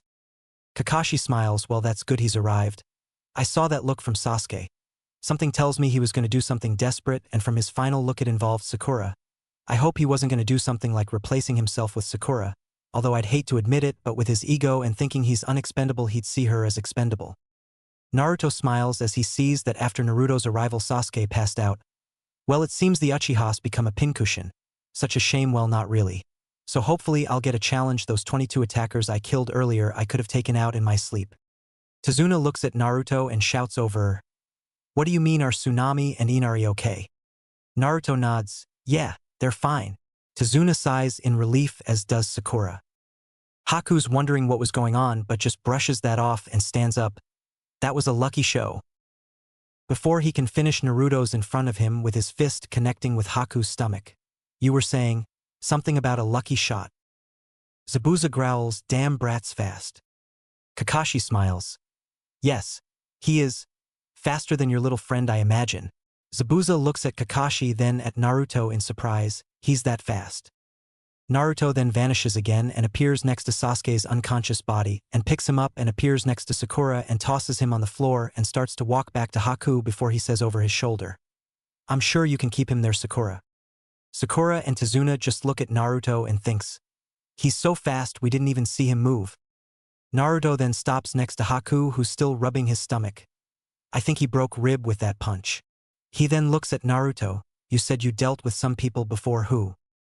Naruto turns to Haku, just 2 samurai and 18 thugs and 2 mercenaries I let go who decided to care more about money than their lives. They were after the old man's family, most likely kidnap the daughter and kill the son. Haku nods, and even Zabuza heard that, as well as Kakashi and Anko. Naruto then smiles and says, well, I was about to say let's get started, but we're about to be interrupted by the little midget himself with a bunch of worthless trash. So let's see what he wants, shall we? Everyone's surprised by that, well, other than Kakashi and Anko, who knows Naruto has some sensing abilities. It's not long before Gato arrives with his thugs. He was expecting to come across a bloodbath. Hopefully they all took each other out, but what he sees is Haku stood next to Zabuza. Close by them is Naruto, Anko and Kakashi, and not far behind them is Sakura, Tazuna and an unconscious Sasuke. Gato is pretty angry as he finds out they're all still alive and waiting for him. He looks around seeing Naruto, and from the description, this is the supposed Crimson Nightmare, a 12-year-old kid. He can barely believe it, that brats cost him so much trouble. He then tells Zabuza that he was going to betray him, saying he was too much money. He then says to Kakashi that he better hand over Tazuna or Tazuna will be getting his daughter back in pieces. This only makes Naruto laugh. Oh, you mean those 22 pathetic losers you sent? I already killed them all. You should really hire better men. So your contingency plan went down the proverbial toilet. Not that you'll be able to hire better men. I'm sure going by how Zabuza's glaring at you that you'll be dead very shortly. Zabuza smiles and turns to Kakashi. Well, it seems we're no longer enemies, Kakashi. The only enemy I see is over there. Kakashi nods. Well, by all means, deal with the threat as you see fit. Zabuza grins. I intend to. Naruto looks over his shoulder. Zabuza, the rebellion could probably do with your help. Just a thought and a reason not to throw your life away. I'm sure there will be plenty of fun for you to have. Kakashi is surprised Naruto mentioned that, but as he's no longer an enemy and still can be useful, why not? Anko grins. See, he's not all death, he has brains. Sakura is confused. Naruto time and time again surprises her. There's so much she doesn't know about Naruto, not that she really knows anything at all other than he has many scars. Isn't afraid to kill, has a name that causes fear in people with the name Crimson Nightmare, which she personally thinks is a cool name. Just then Sasuke groans as he pulls himself to his knees, and Sakura is quickly by his side but he pushes her away. He then sees Gato and his thugs. He thinks they'll be easy, but then sees both Zabuza and Haku rush in and start killing them, and this confuses him. What's going on? Don't they work for him? After a short battle, Zabuza and Haku destroyed Gato's thugs, with Zabuza killing Gato himself. Everyone's wondering what will happen next, especially Sasuke, who still has no idea what's going on, and this only infuriates him. Zabuza and Haku then approach Naruto, Kakashi and Anko. He nods to Anko and then looks at Kakashi. So it seems we're done here. Well, meet again, Kakashi of the Sharingan. He then turns to Naruto. You've got guts, kid. Something tells me you've seen plenty of action. Not that I know how, unless you're graduated early. As I said to Kakashi, we'll meet again, then I'll want a duel, just you and me. Until then, hone your skills, as will I. Kakashi just said nothing, but Naruto smirks. Until we meet again, Zabuza Momochi, Demon of the Mist. Zabuza smirks after being shown respect this time. He likes the kid. He then turns back to Kakashi. Keep an eye on the Uchiha. Kakashi, I know about those arrogant Uchihas, and I don't know if you noticed, but I think he was about to switch places with himself so she'd become a pincushion. I could see it in his eyes. If it wasn't for Crimson's arrival, it would have happened. I'm sure of it. Naruto was surprised by that. Yes, his feelings on Sakura keep changing, but he doesn't hate her because she keeps improving, but that Uchiha is another matter entirely. The fact that he would have done that makes him want to kill him here and now, but that would cause problems. Anko looks at Sasuke and glares at him. Even Sasuke looks away after seeing that glare, not knowing why she was glaring at him. Sakura has no idea what's going on and also has no idea how close she came to being in a world of hurt or maybe even dying by Haku's hands. Kakashi nods. I noticed. I'll be letting the Hokage know of this. I can assure you of that. Until we meet again, Zabuza. Oh, what is your friend's name? Haku looks at Kakashi. My name is Haku Yuki. Kakashi nods. Well, until we meet again, Zabuza and Haku. Haku nods, then turns to Naruto. Maybe we can start that fight that got interrupted sometime. Naruto nods.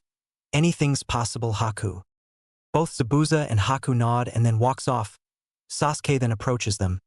What's going on? You're letting them go? That masked bastard almost killed me. Naruto glares at him. Then learn from your embarrassment and get stronger, but a word of advice, Uchiha. Fight your own battles and don't even think of trying to substitute yourself with Sakura again. You're not important in the grand scheme of things.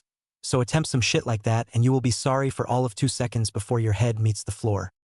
Sasuke looks at Naruto and steps back. He then sees that Anko and even Kakashi are glaring at him, so decides to say nothing. They could all cause him problems and could all kill him. He knows that, and knowing Naruto and Anko, they'd probably take joy in it. He even saw some disappointment in Kakashi-sensei's eyes.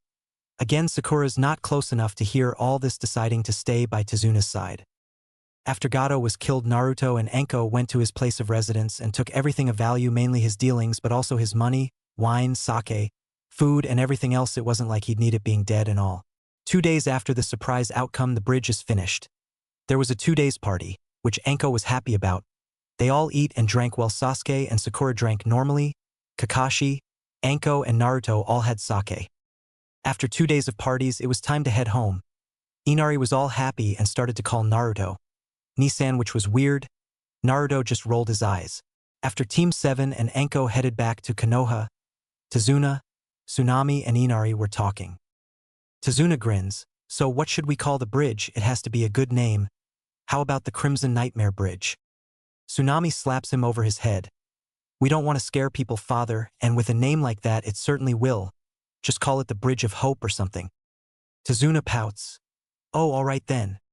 Back with the Konoha ninjas, they're all rushing through the tree now that they have no civilians stopping them and the bridge being built. They can pick up the pace. Sasuke's in the front with Kakashi beside Sasuke and Sakura slightly behind, with Naruto and Anko bringing up the rear, which is fine for them as they're in a deep discussion. Anko looks at Naruto. So you're going to report Sasuke on what he was planning on doing, and what's this mission Yugao mentioned? Being sent to the academy doesn't seem like a mission to me, more of a punishment. Naruto turns to her. Yes, I'm going to report this unless Kakashi does. As for the mission, it needs to know, and sorry, you don't need to know ANBU business. She pouts. It's about that little shit Uchiha, isn't it? Naruto looks at her. I can't tell you, But I will speak to Gigi, especially after this latest incident. I may let you know. He's already dodged a bullet once, so to speak. Anko nods. Okay, I'll drop it. But if you can tell me, then tell me. I'm guessing Yugao knows of it. What am I saying? Of course. She knows she's your mentor and like a big sister to you, and don't worry, I won't ask her about it. Naruto nods. Thanks, Anko. She grins. No probs. This mission was fun. I got to have some fun. Tease that pink-haired girl about sleeping with you, so all good. Naruto looks at her in shock. You did what she thinks we're sleeping together. Anko grins. I may have insinuated that you were good in bed. We did share a room together. Would have been nice if we shared a bed though. Naruto sighs. That's all I need. I'm guessing that's what all the glaring's about, right? Anko chuckles. Yep. But it's all good fun. Unless. Naruto facepalms. Don't finish that sentence, Anko. Anko just laughs. It should have taken a day to return to Konoha, but they wasn't in any hurry. After Sakura and Sasuke went to sleep, Naruto, Anko, and Kakashi started talking about the mission. Kakashi was surprised about Naruto letting Zabuza just leave like he did, along with Haku, knowing how dangerous the both of them were. But Naruto just said it was his call, and it puts them in their debt. After that, Anko brought up Sasuke. None of them happy about what he was planning. Naruto and Anko didn't like him at all. Naruto has said all along to just kill him and be done with it, and with Sasuke's plot to sacrifice Sakura to save his own skin, let's just say it didn't sit well with any of them. Naruto because, well, he would much prefer he was dead. Anko's never been keen on the Uchihas. She's not met an Uchiha she actually got on with. To her, they were all arrogant arseholes who thought they were better than everyone else, and to her, Sasuke's acting just like the rest of them. Unlike Naruto, though, she knows that he's the last Uchiha and the village worship him like a prince. It pisses her off that even if they inform the Hokage, the little shit will probably get away with it. That just infuriates her even more. Now she has no interest in Sakura. To her, she's not really that talented other than her perfect chakra control. She's not much of a kunoichi. Still, what Sasuke planned didn't sit well with her at all. For Kakashi, well, things are different. He knows how obsessed Sasuke is with killing Itachi, and obsessed with gaining power. He wants to help Sasuke. He really does, knowing that he failed Obito. He doesn't want to fail Sasuke. The thing that's different from Obito is Sasuke's attitude. Obito was a carefree ninja. To be perfectly honest, he wasn't a typical Uchiha.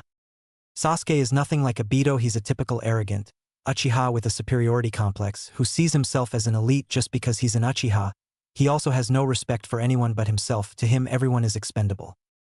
Well, maybe not everyone. Himself and Anko are key figures in Konoha, and Naruto, although not liked by the general population of Konoha, is well respected by most of the shinobi. And Sasuke knows that Naruto is better than him. Then there's Sakura. In a way, he understands why he was going to pick her, not that he was okay with it, but Sakura's not from a clan. Her family are all civilians.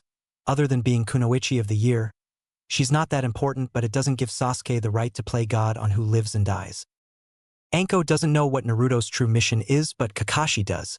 Kakashi also knows of Naruto's outright hatred of the Uchiha, and especially Sasuke Uchiha. He just hopes Naruto won't do something stupid, but he also knows that Naruto is ANBU through and through, so him losing his cool is unlikely. Kakashi looks at the both of them. So realistically speaking, what do you expect will happen to Sasuke? Naruto scoffs. Well, going by the fact of what happened last time he was involved in something bad, I'm sure you'll remember when he outright attacked Sakura. He got away scot-free only because Sakura lied. He clouds her judgment. So the fact he's tried using her as a way to escape death, he'll more than likely get away with it again. Anko shakes her head in annoyance. I fucking hate the Uchihas, and the council are so far up that Emo's ass he could probably kill her and they would do nothing. This isn't right. Kakashi, who's leaning against a tree and not reading his book, nods. I have to agree with the both of you. He's getting too much freedom. There is so much hate in Sasuke's eyes, and the council see nothing. They probably see him as a scared little boy who lost everything, and not someone who thinks his teammate is expendable. Naruto shakes his head and clenches his fist. Sometimes I just feel like killing the shit right in front of them and say, I dare you to try anything. Of course I'd be hated, but I'd kill anyone who gets in my way. Anko looks at the man she likes, and you'd be no better than his brother or him. You'd be executed, and what good would that do? Even if it would be a laugh seeing you do that in front of them. Kakashi looks at both of them before answering, Naruto, you're far too important to give up your life for Sasuke. I know you hate Sasuke, and would much prefer him dead, but he is the last Uchiha loyal to Konoha, and the council love him. Anko scoffs him loyal, he's only loyal to himself, he cares about nobody but himself. He's a joke to all the loyal ninjas and kunoichis in Konoha who actually have loyalty to each other. Kakashi sighs, sad as it is I agree. But we have to steer him away from temptations. Naruto just rolls his eyes. That's your job, not mine. I have no intention of befriending him, helping him, or anything else. The only thing I intend to do is end his life if he even thinks of betraying Konoha. Kakashi looks at Naruto and knows nothing will change with him. His loyalty is to Konoha, not to his fake teammates, because that is pretty much all they are to him. This is a mission for him, to monitor Sasuke. The fact he's even attempted to help Sakura was only because she bugged him to. Anko just curses, damn Uchiha. It would be so easy to just kill him before we return. Accidents happen after all. The only ones who would miss him is his lame-ass fangirls. Naruto nods at her, as does Kakashi, but he once again has to be the voice of reason, not to be the voice of reason here. But killing him because you hate him will make you no better than a murderer. He can still be changed. Don't do something you'd regret. Naruto just scoffs. I wouldn't regret killing him, I'd sleep perfectly fine. His death means nothing to me. The only thing it would do would end my mission, and that's it. Anko strangely didn't even notice that Naruto just mentioned his mission in front of her. Kakashi just shakes his head. Let's get some sleep, shall we, and cool our heads. Naruto doesn't reply, he just walks away with Anko following. Kakashi sighs. How would this make you feel, seeing your son like this, sensei? Lady Kushina. A few hours later, everyone's up and on the move. Naruto and Anko are up front with Kakashi staying with his two students. Breakfast was an interesting experience. Well, Naruto and Anko stuck to themselves.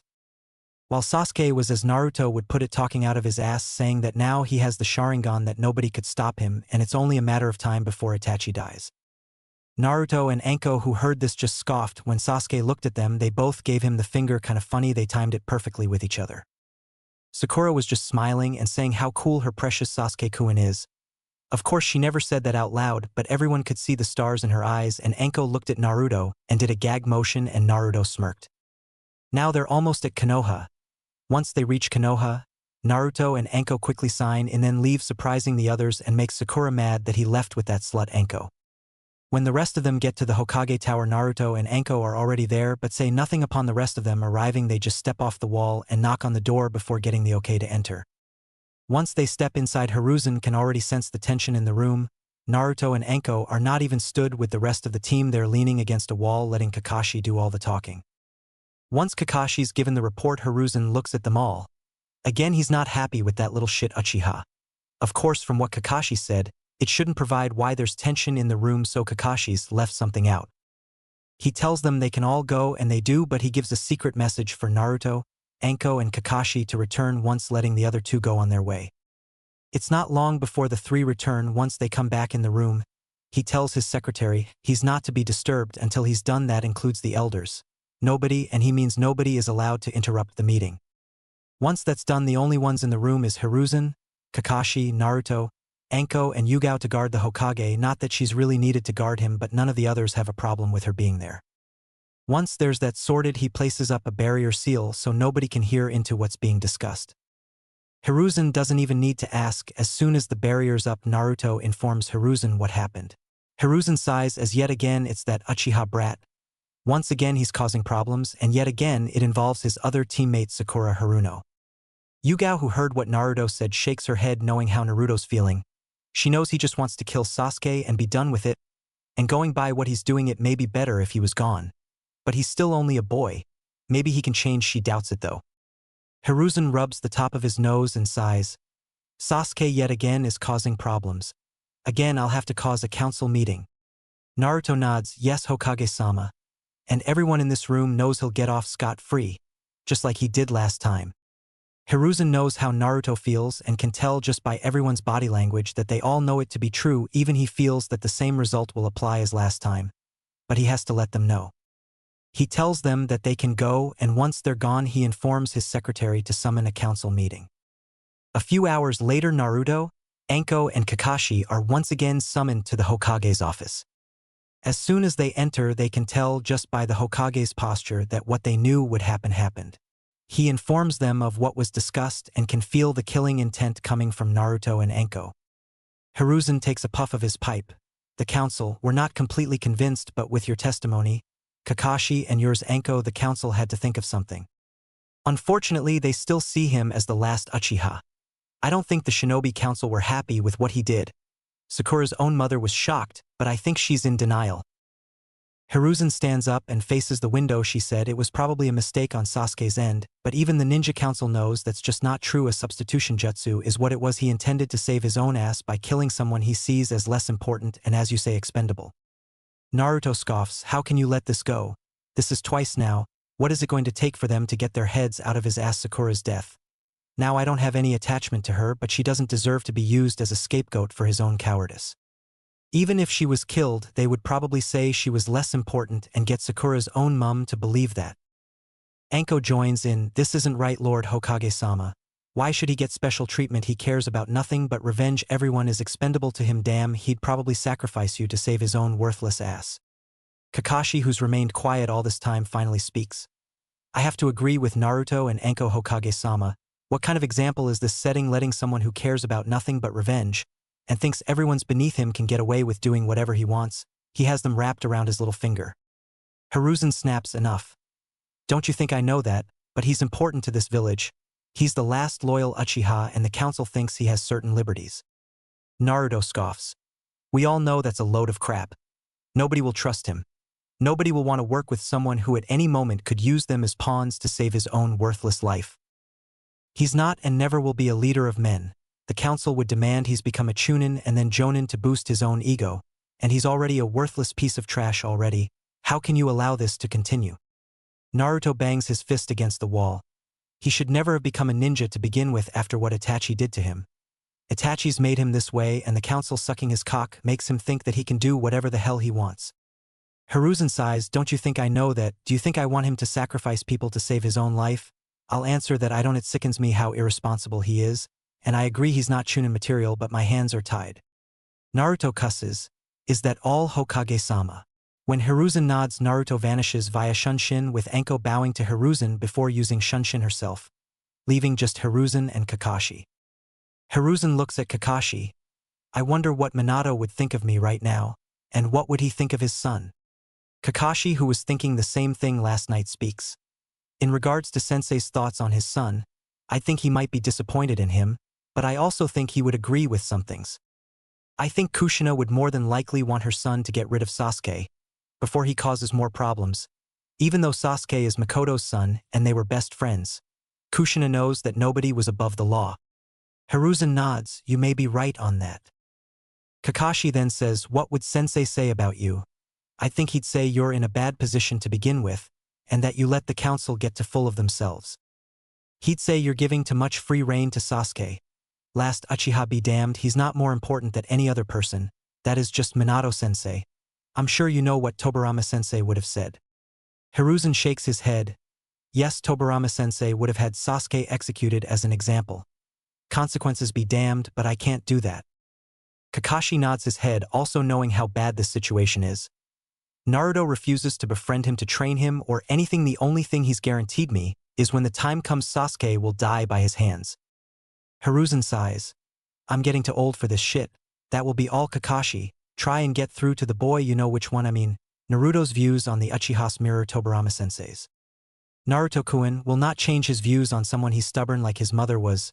God rest her soul. First impressions to him are important. He very rarely gives someone a second chance. If you fuck up once, you don't get a chance to prove him wrong. Kakashi bows his head.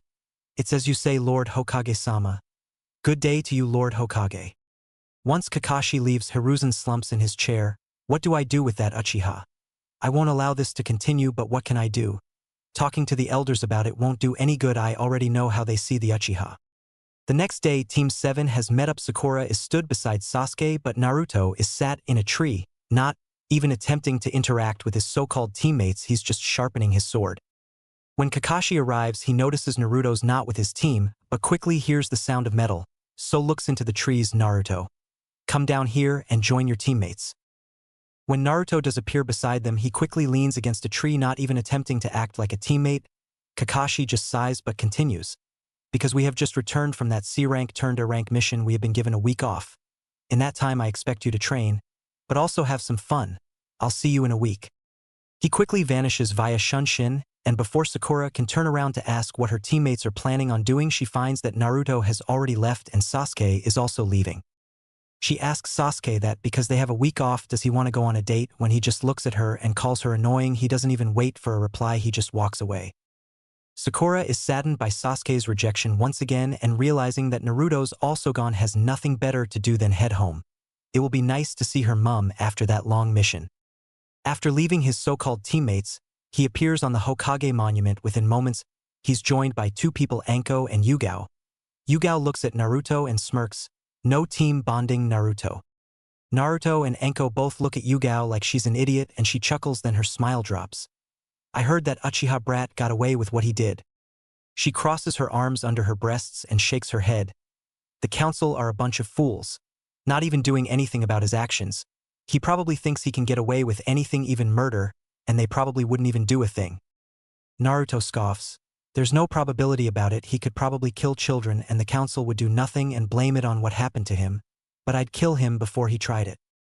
Anko then shakes her head. With the Chunin exams coming up, everyone will come to see him, making his arrogance even worse. I bet even if he never even got to the finals, the council would still demand he's promoted to Chunin. Naruto sniggers. You're forgetting the second stage. Anko, people die in the Chunin exams. I could easily take him out and blame it on someone else. It's not as if I really care. I'm not a genin anyway. Sakura is nowhere near ready, if she ever will be. Maybe by the next Chunin exams she may be competent enough to progress.